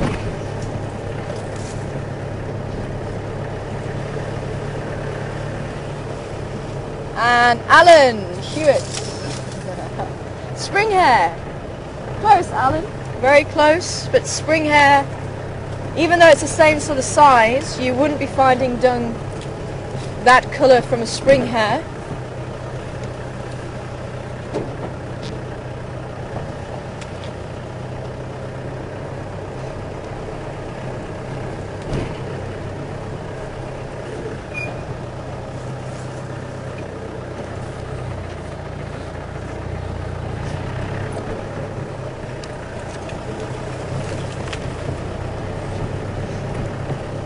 Oh, okay, Alan. I'm not allowed to see a honey badger tonight. You know what, Alan? Now that you've said that and you're going to go out, I'm probably going to see a honey badger now. But I'll try not to see one. I'll try and wait until you're on board again.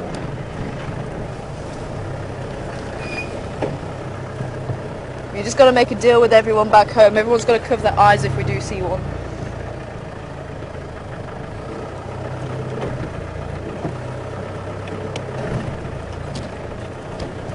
Okay, lady, which direction did you take the cubs in? Trouble is, there has been an... oh, there. Going that way.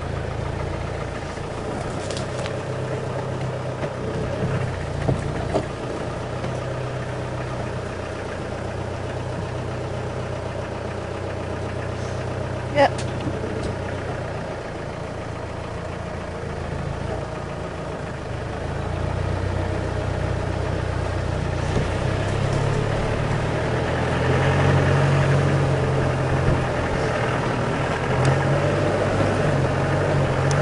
I wonder if she's going to use this drainage line again. Oh, there we go. Nice.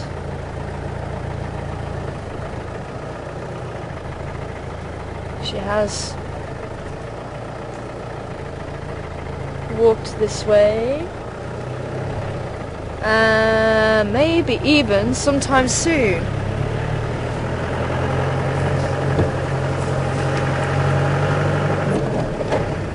Maybe.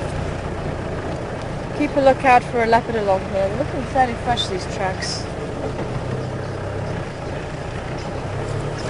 I think it is just Karula. We should drop the cubs off somewhere.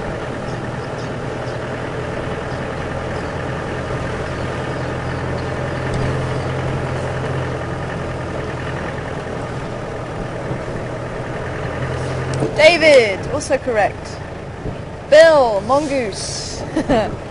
I would definitely not put any mongoose in, and Weepat also got it right. So Dave and Weepat got it right.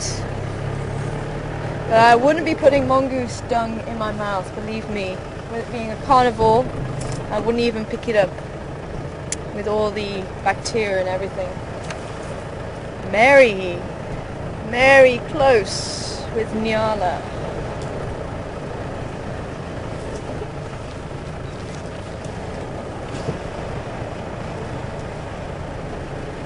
Sue, what is the temperature? At this moment, I am going to have to put my jacket on because it is actually getting quite chilly now. I would say, yep, we still have the tracks here. Walked right up the road. I'm not always good at guesstimating the temperatures. Temperature is it probably about late teens? What do you reckon? More. Low 20s. When you're driving, it's cooler. When you stop at Yeah, low 20s then. Around that. Low 20s. I'm hoping we're going to bump into her because, as I say, these tracks look fairly fresh. It could be she's just walking up the road.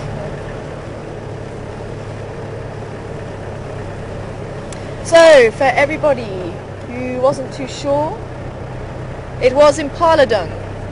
Quite small, compact, and with them having the 4-chambered stomach, it is very small pieces. It's all pretty much digested, so what does come out the other end is waste.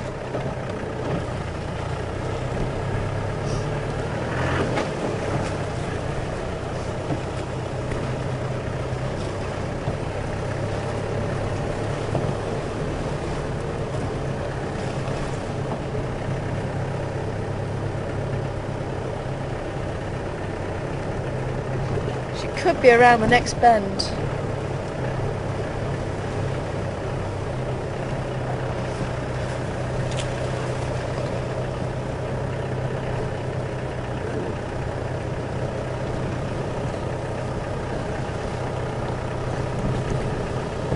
Does look like she's on her own now. She may have crossed over there. She may be heading towards the quarantine area. Let's have a look this side. And the tracks have been over this morning's tracks.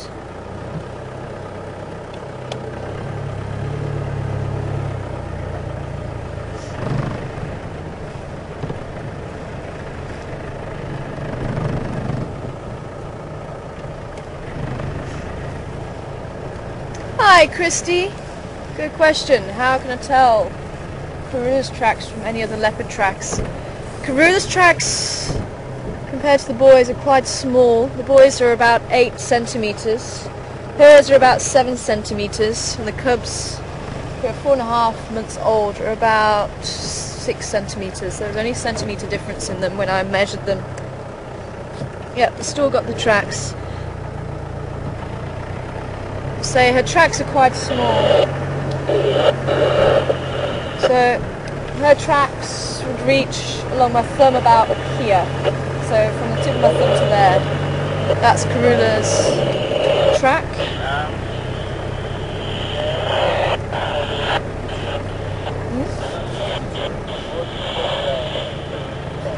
And I do have the tracks back here.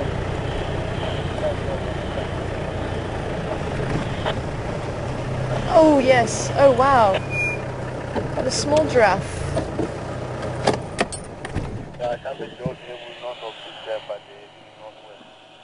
Very dark young giraffe. That's quite amazing. That's probably the darkest young giraffe I've ever seen. darker than a lot of adults that I've seen. Which does go to show a lot of it is dictated by genetics. Although they do tend to get darker as they get older.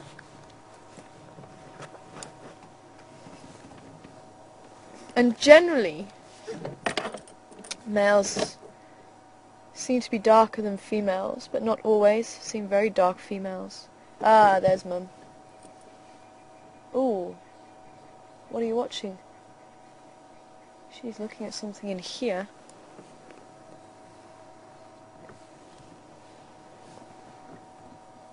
I wonder if it is our leopard that we've been tracking.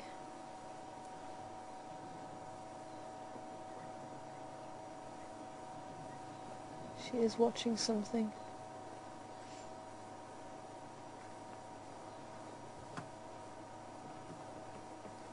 The baby is watching us. Well, maybe she's not watching anything in particular then. She did turn around and watch, but now she's broken away and she's continuing feeding by the looks of it.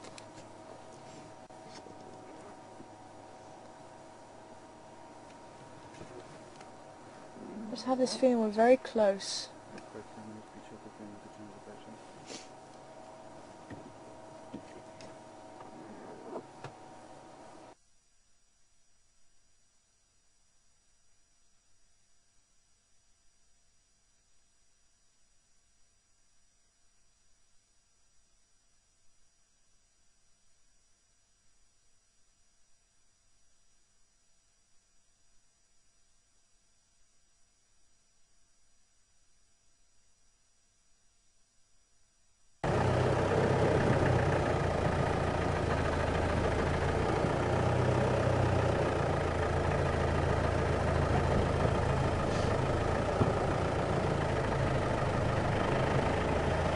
Well, her tracks continue up.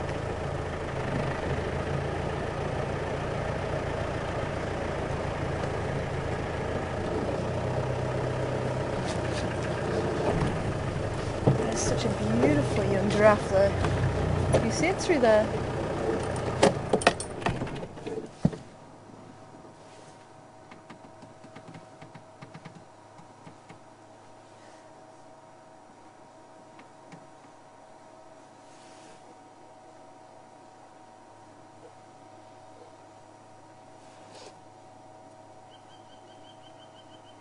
What are you looking at now? See, baby's actually looking further behind us now.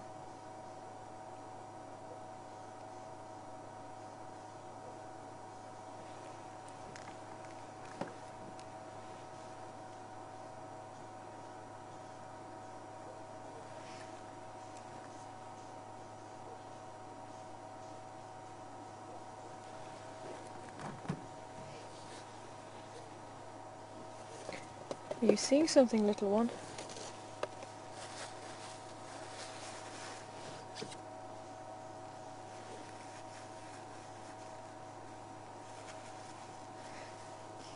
Giraffe have a very good eyesight. I am wondering if they are seeing. So see, look, it's still looking in the same direction.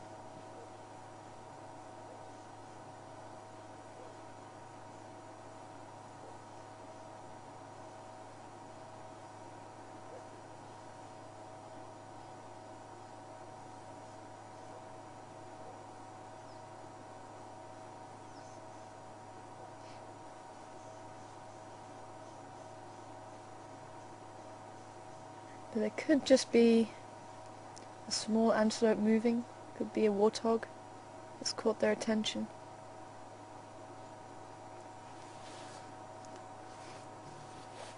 And they are more interested in us than they are of it. And if there's a predator around, it tends to be the other way around.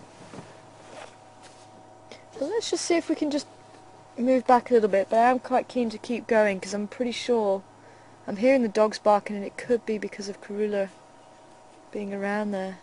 But let's check it out.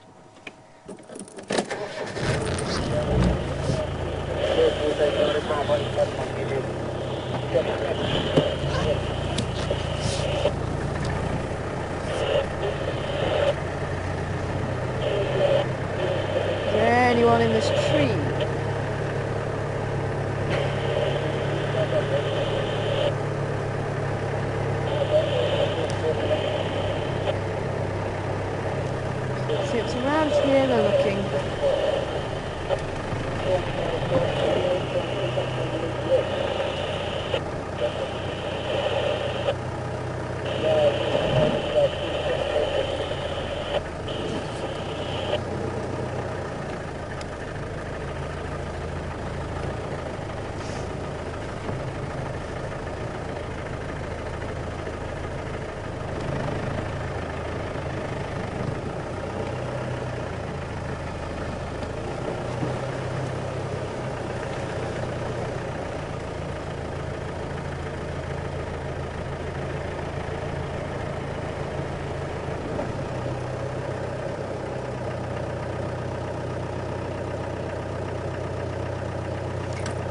So there could actually be a leopard just lying down here, and you would never know.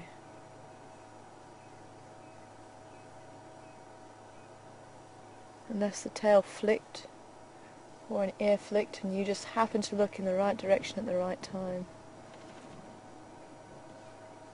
You can't see the female now. Okay, well, baby is moving that way, which is where she was looking.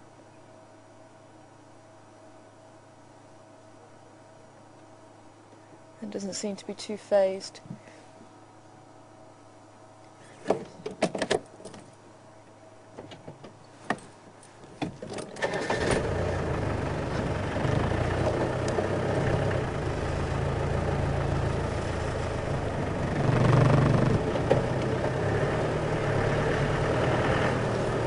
You can hear the little Goki Franklin calling.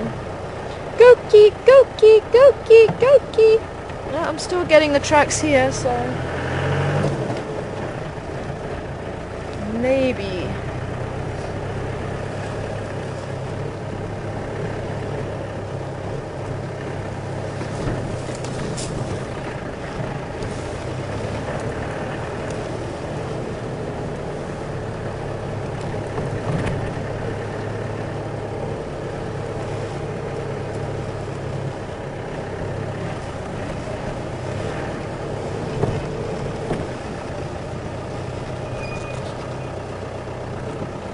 This is quite crucial. Where does she go from here? We've just had some tracks there.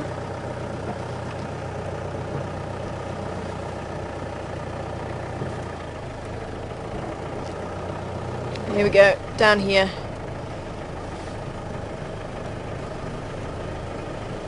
Oh, I was hoping she was going to be here. Okay, unfortunately there's been a lot of traffic along this road. So she has walked down here. It's all been wiped out.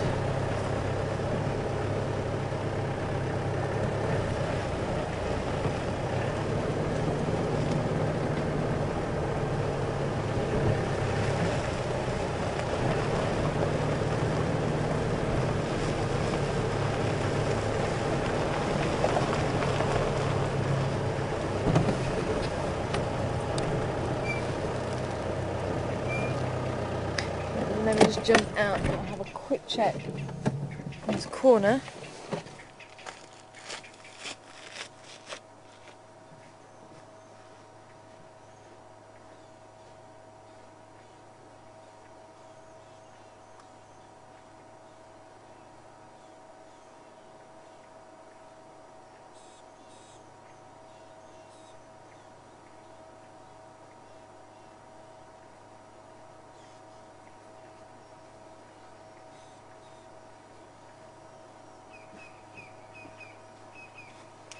I can't see any tracks there of Karula, so she must have headed straight on or cut through the bush somewhere.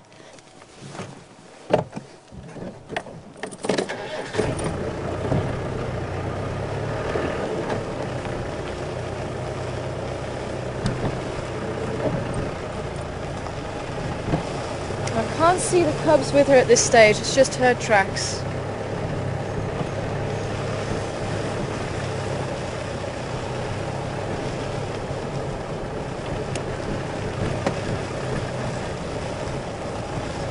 And I can't see it being another female's tracks.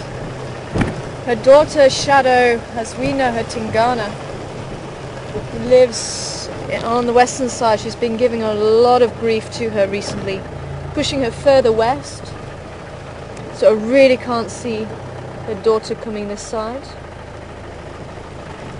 Safari, we don't really see her mother over this side anymore, but maybe it could happen.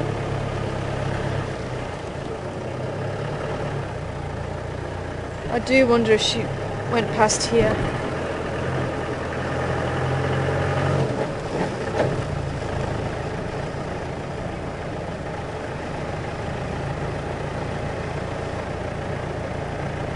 And her other daughter, Saseka, everyone else will know her as Tandy, we know her as Saseka, operates further east, and occasionally she comes in on Cheetah Line boundary. But maybe somebody can help me out with Ntima. I'm not too sure where Ntima operates. I think she's in the north somewhere. I think she's Buffelshoek. But I could be wrong. She could be right down in the south. But again, I don't think she actually comes this far. This is why I'm saying most likely Karula's tracks. It is a female leopard's tracks. Again, there's just been a lot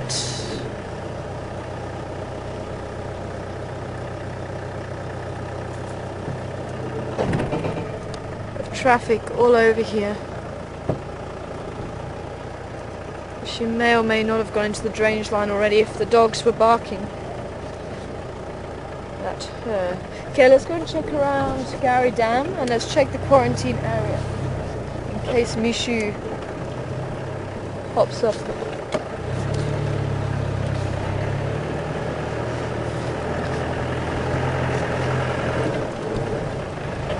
We'll check over the other side in case she's cut through here again. I really was expecting to maybe see her around the corner. I don't think we were too far behind her. But if she has gone into that drainage line, there's not really any way in unless we actually can see her go in.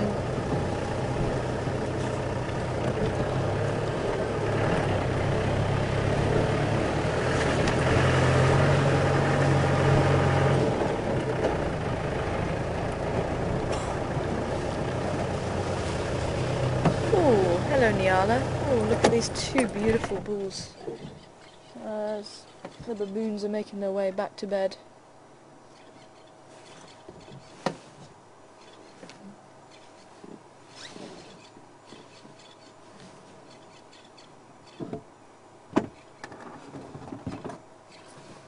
Let's see if we can pull around a little bit more so we can see him. Actually, can you see the baboons up in the fever tree?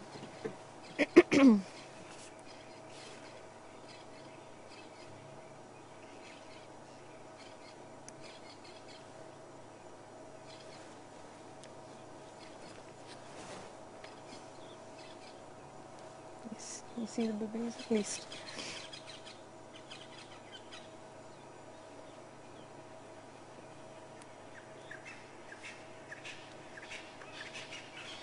Yeah, and there's little Evelyn. I don't know if you can see her. She's actually just poking out where the other baboons were. Still no baby baboon yet. New baby baboon.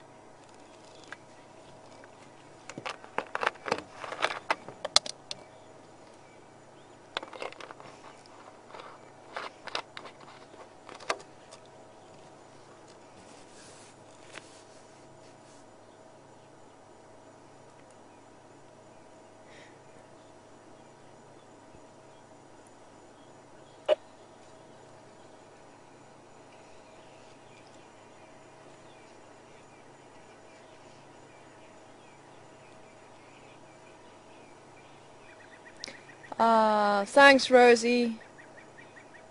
Apparently Ntima is usually around Arathusa, so she'll probably operate more down in the south if she does cross over. I think we have seen her once or twice. I think she was seen walking with one of the males, and I think it was a sighting with Mark, and they actually caught her and the male mating during the day, I think it was. Gathering mobile after push-up. I think it was when I was on leave. And let's leave the baboons to go to bed. I'll try and catch up with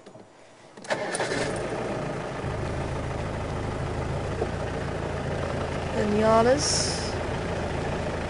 We're going to come back out.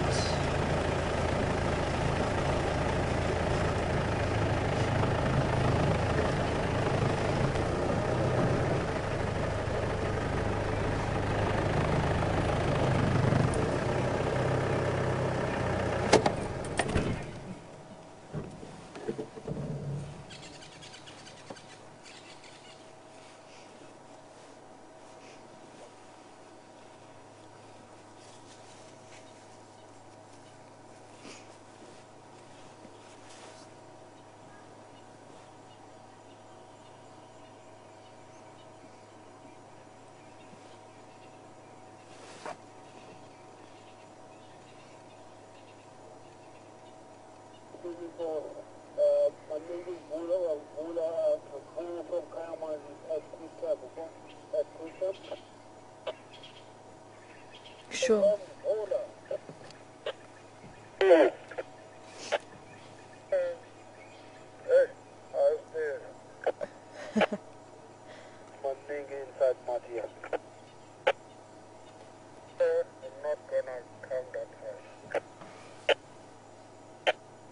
That's quite interesting. I think they're saying there's a lot of rain in the north. And the rain is pulling in apparently.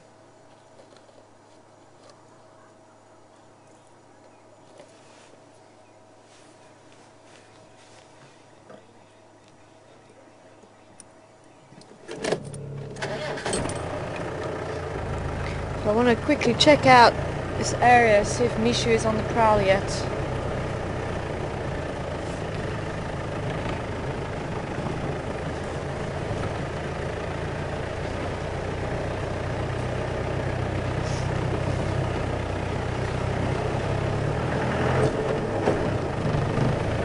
And maybe, if he was lucky, which I don't think he was, maybe the hyenas will be on the prowl.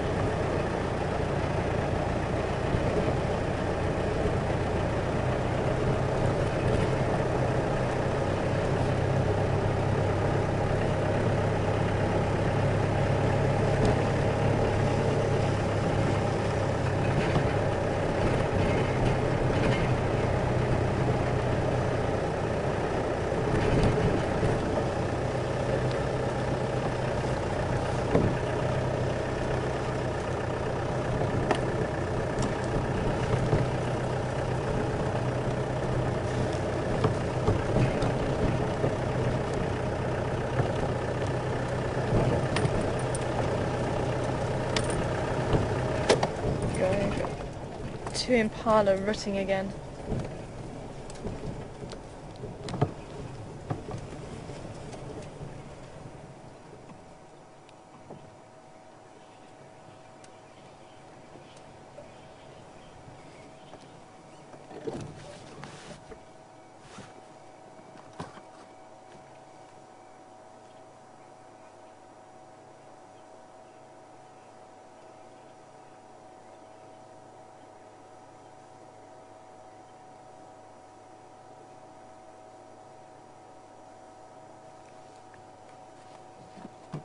And they can make an easy meal sometimes when they just become so engrossed in what they're doing. Sometimes a predator will take full advantage of that.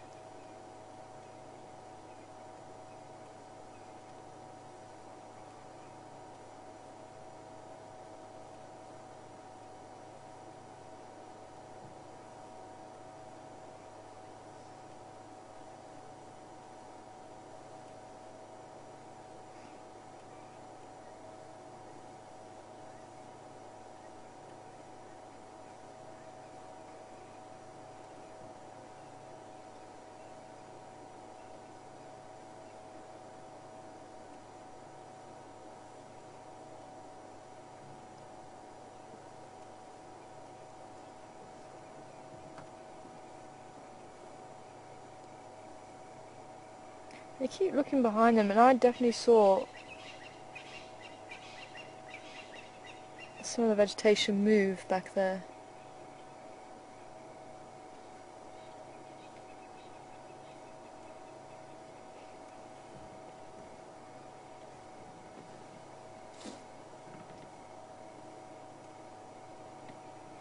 See the challenge the whole time, putting his head forward and smacking his lips together as well.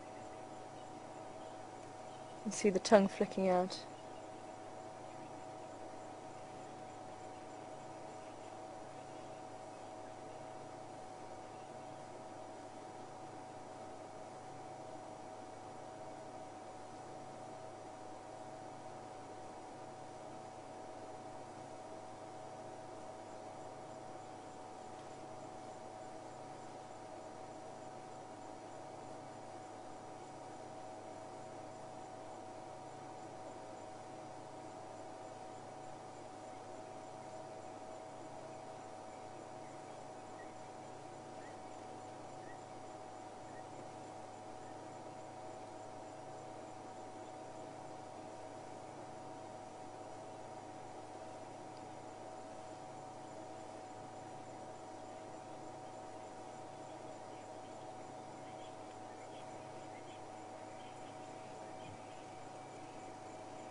It looks like they're so evenly matched, and both one is wanting to engage the other, but then they get sidetracked by something, possibly moving in the bush. So they both get sidetracked, and then all of a sudden they'll try and start a fight with each other again. But let's continue down here. I want to have a quick check around, see if Mishu is in the area. I thought I did see some movement, but nothing is poked out just yet.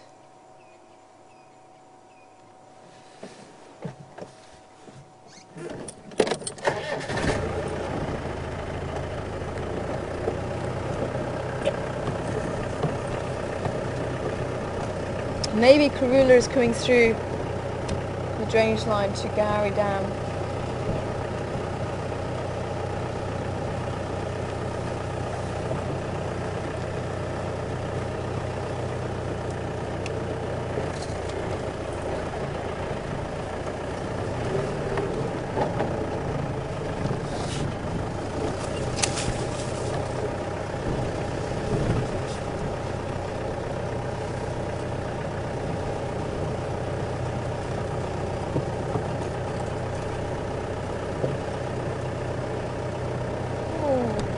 Beautiful water duck here on the left.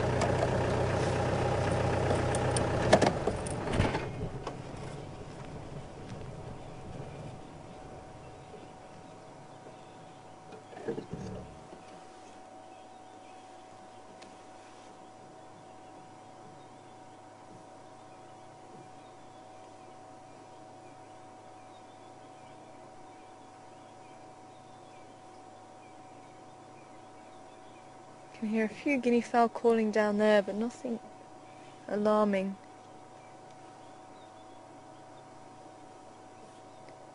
Nothing as yet. See if we can roll down.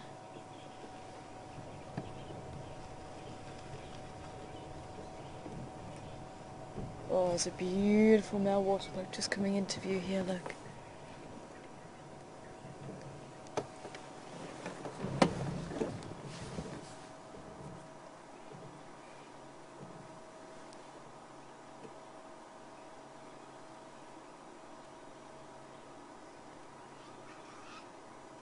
I wonder if they can smell Mishu being around, because this is where he was walking this morning. And they do seem to be quite alert.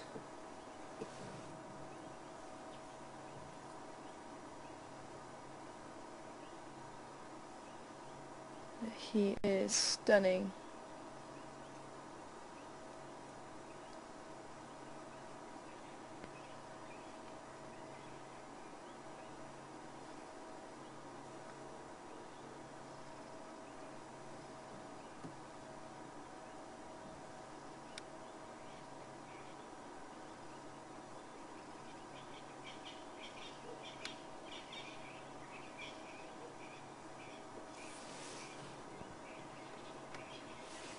The pearl spotted owlet just calling then.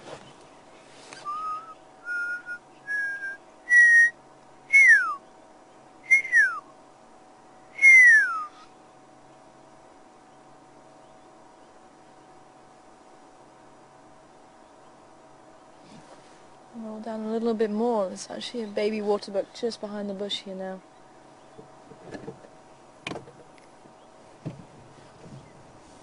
No, lady, don't run.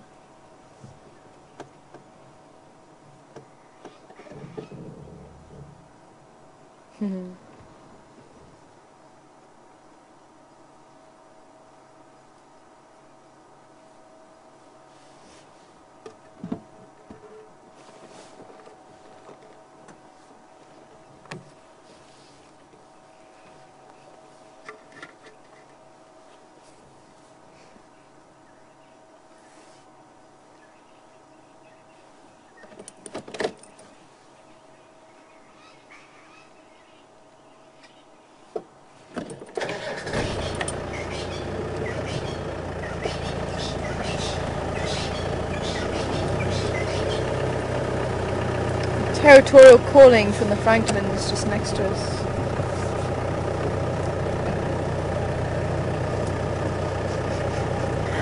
Now I can smell the waterbuck. I was thinking, I can't smell them. Now I can.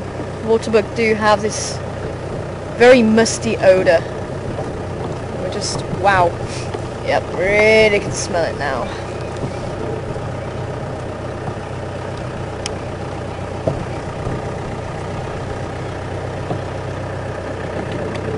Okay, they're looking off that direction.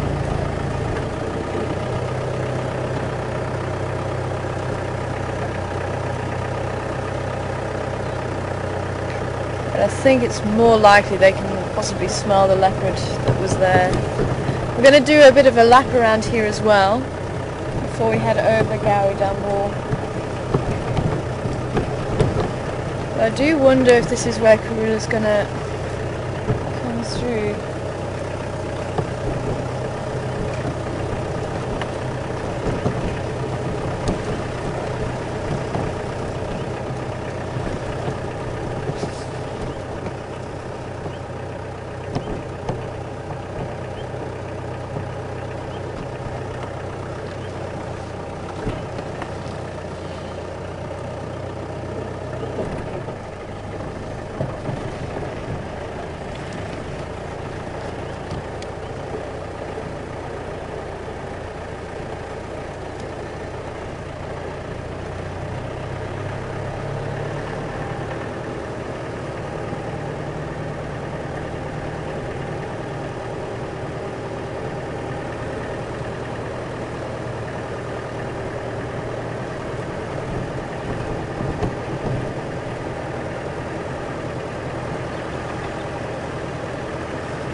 owl here.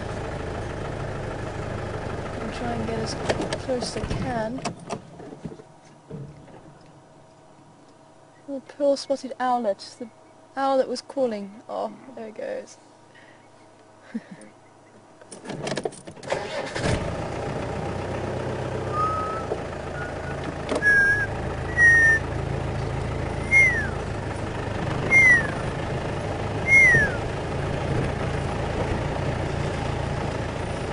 Tiny little bird it is. Probably stands about that sort of height.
Thank you. Hi Cheryl, good evening to you. Welcome on board.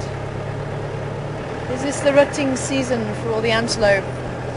It is for the impala, but there are different gestation lengths, so not all the antelope will have it now. I think the wildebeest has been and gone. But we don't really see the wildebeest rutting because our male, we don't really have one male here. I think Mark saw another male a little while ago making an appearance, but yeah, we've only seen one regular male, so we don't really see the rutting going on too much. They have a slightly longer gestation period of 9 months rather than the 7 months, which is the impala. I think waterbuck also have been and gone.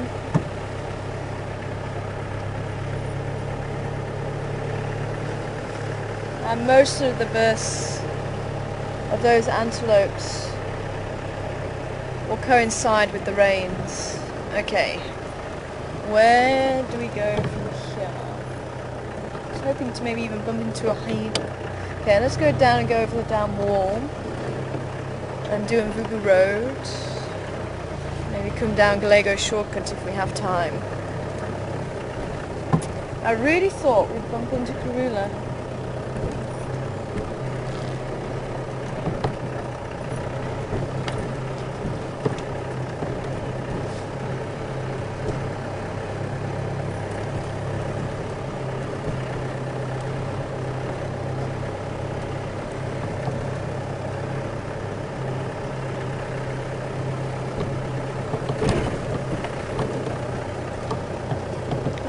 We should check out the western side of quarantine. I've got that problem again. I need to split myself in two.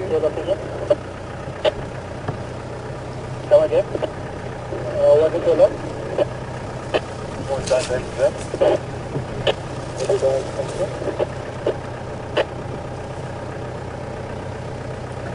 With it being very dark now, we don't want to spotlight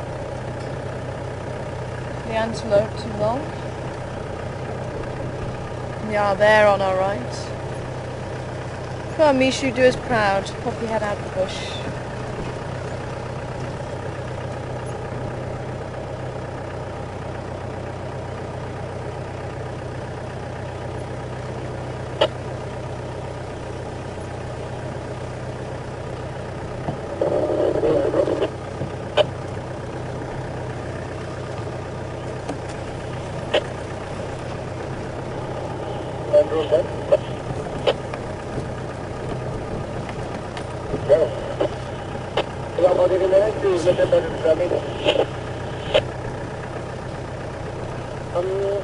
Yeah, but we're in the 15 minutes over there.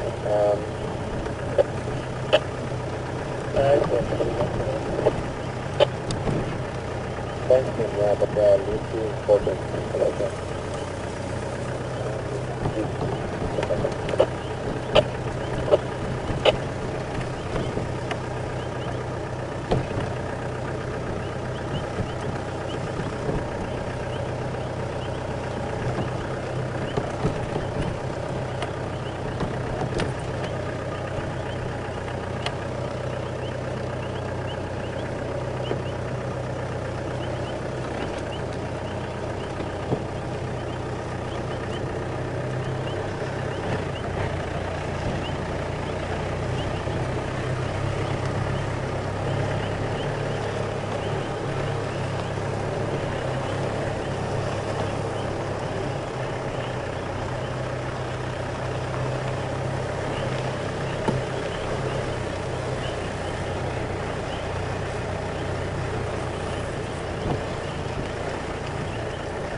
And I must say a big thank you as well. I'm just thinking of Karula from the other day. And she came through here. It just made me think. Just to thank everybody for sending through all those wonderful pictures of the cubs playing in the tree a couple of mornings ago. And I definitely will try and get to write a blog. I'm hoping tomorrow. I was going to try and write it today, but unfortunately time ran away and I ran out of hours to do it in. And I will, for those of you who may have missed the morning drive a couple of mornings ago, I will try and write a blog. But it really was quite a fantastic sighting with the cubs playing and nearly falling out the tree. See how well their skills have come on already, just 4.5 months old. Really quite amazing. So, Google Road, let's see if we'll bump into Karula along here. Apparently there was a leopard that crossed over the dam wall. Not too sure which way. But we did see a kudu and it was barking this side of the dam, looking that way. So maybe Mishu went over the dam wall in that direction.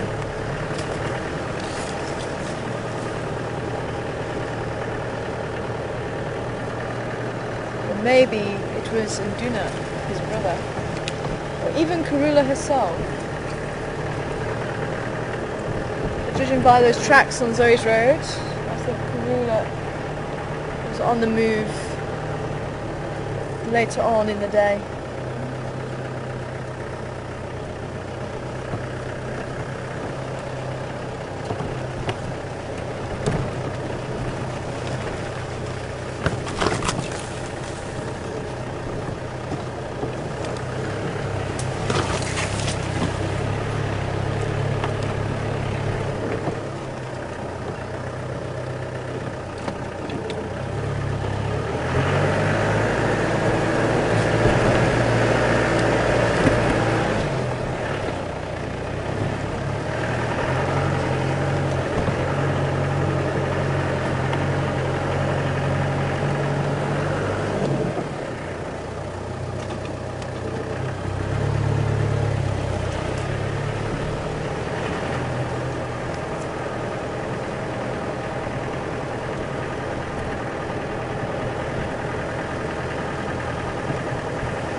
Nightjar.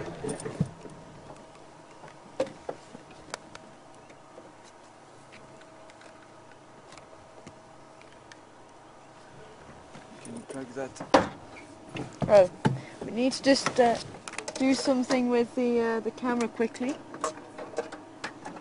Can you shine in there, please?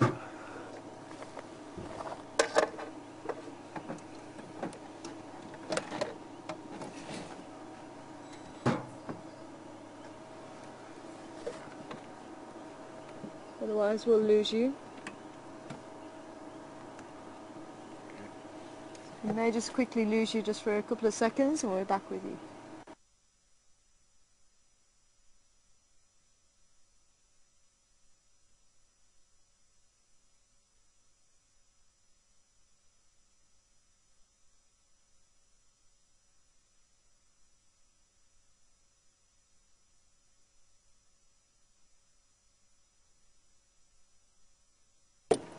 Sorry if that just a little bit close to your ears then.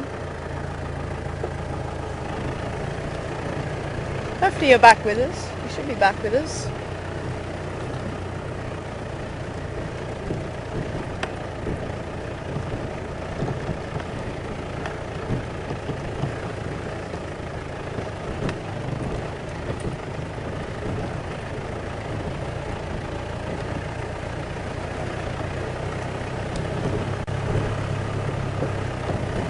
It was an opportunity to listen out for any lions calling.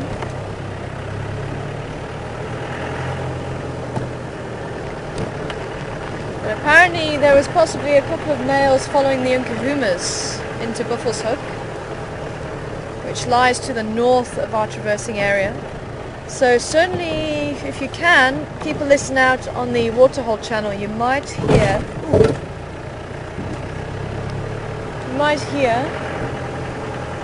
some lions calling,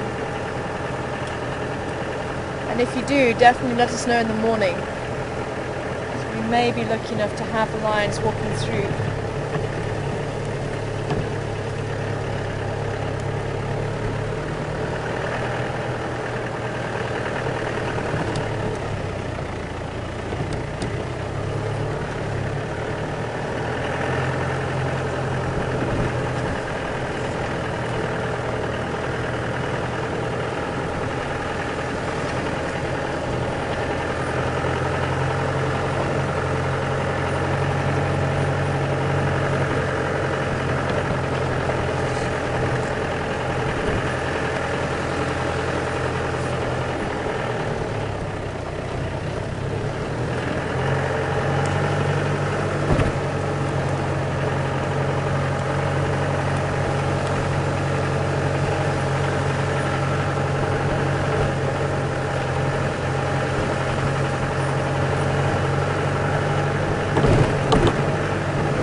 hoping we can get to Tamboiti Dam, which lies just at the top of Mvubu Road.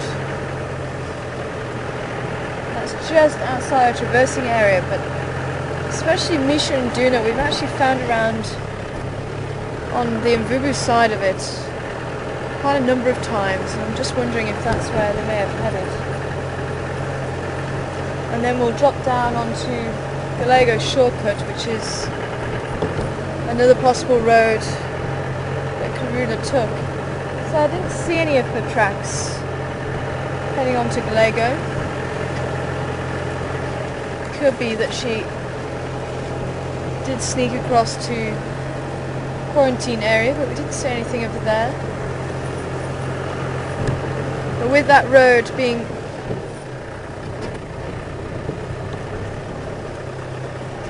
a road that is, oh wow, look at this,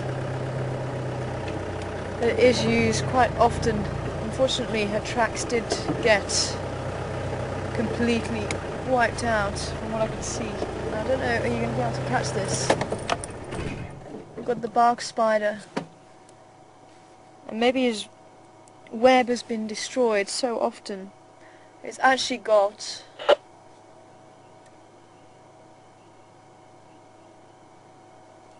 the bridge line from one tree to another quite high up, and the other stabilising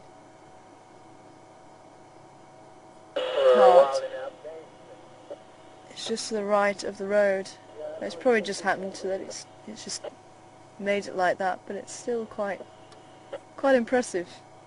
Spanning a gap of a good, what, 4 meters? Can you see it nicely?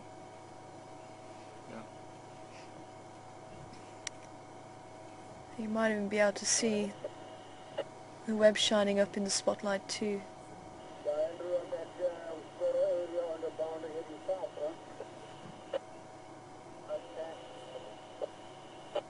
And the beautiful moon just above it.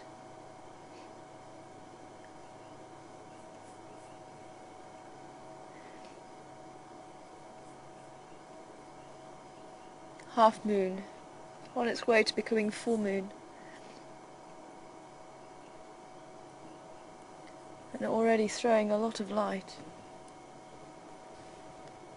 Actually, I wonder if we can get the moon behind the spider. Yeah, I'm on the moon.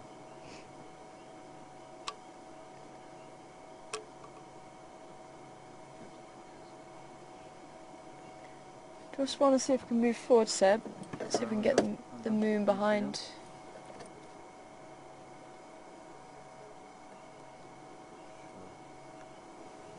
Yeah? Oh, I thought you said go. I thought you said go.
spider? Is it on the moon? No, I can't have a spider. Huh? I can't have a spider. Yeah, you can't have the spider on the moon. Oh, there he goes. Okay, well, let's get to Tamboti Dam. Almost there.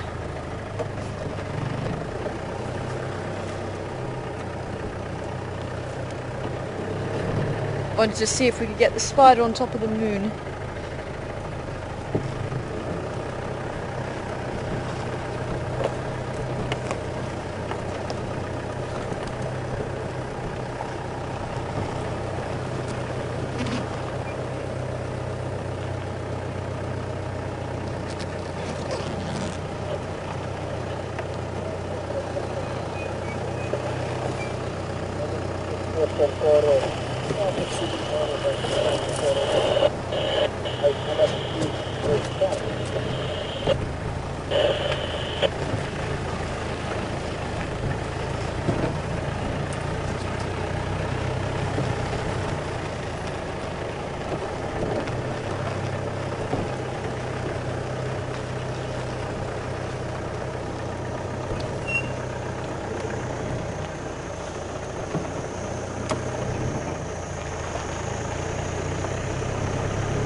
So, in case anybody missed the spider, it was a bark spider. Reason being, it looks like tree bark. Which blends in very well with tree bark.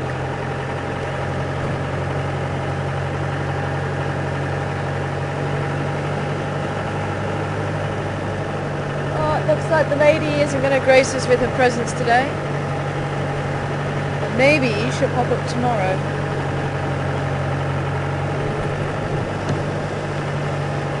I think Misha must have been very hungry. We're moving on.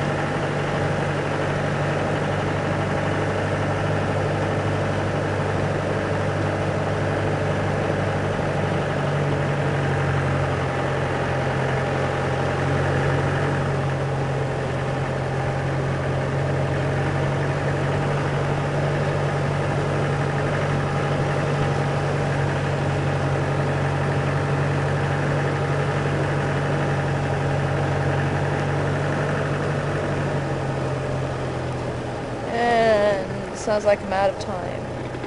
Unfortunately. I was hoping maybe we'll be lucky with some hyena just at the very end. But thank you very much for joining us this evening, and I hope you've enjoyed seeing some elephants. And it was quite an interesting sound, and a sound you don't often hear them make with the trumpeting. So I hope you enjoyed seeing that side of things, and seeing the elephants and how they react with the females, and especially that bull when he was raising himself up and even displaying to the calf. It was quite interesting. And even seeing the baby buffalo, that really was very cute. So I hope you've enjoyed it this afternoon, and thank you very much for all your questions, and thank you for answering my dung question too. I hope you enjoyed seeing a game that we play here in South Africa as well. But if you'd like to join us again, our next live safari is at 6 o'clock Central Africa time, and if you'd like to join us, please do. From myself, Sebastian and Craig back in front of control, thank you very much, and we'll see you again soon. Bye for now. Yeah, I agree with the other guy from Weird Gallup. Just come from the south.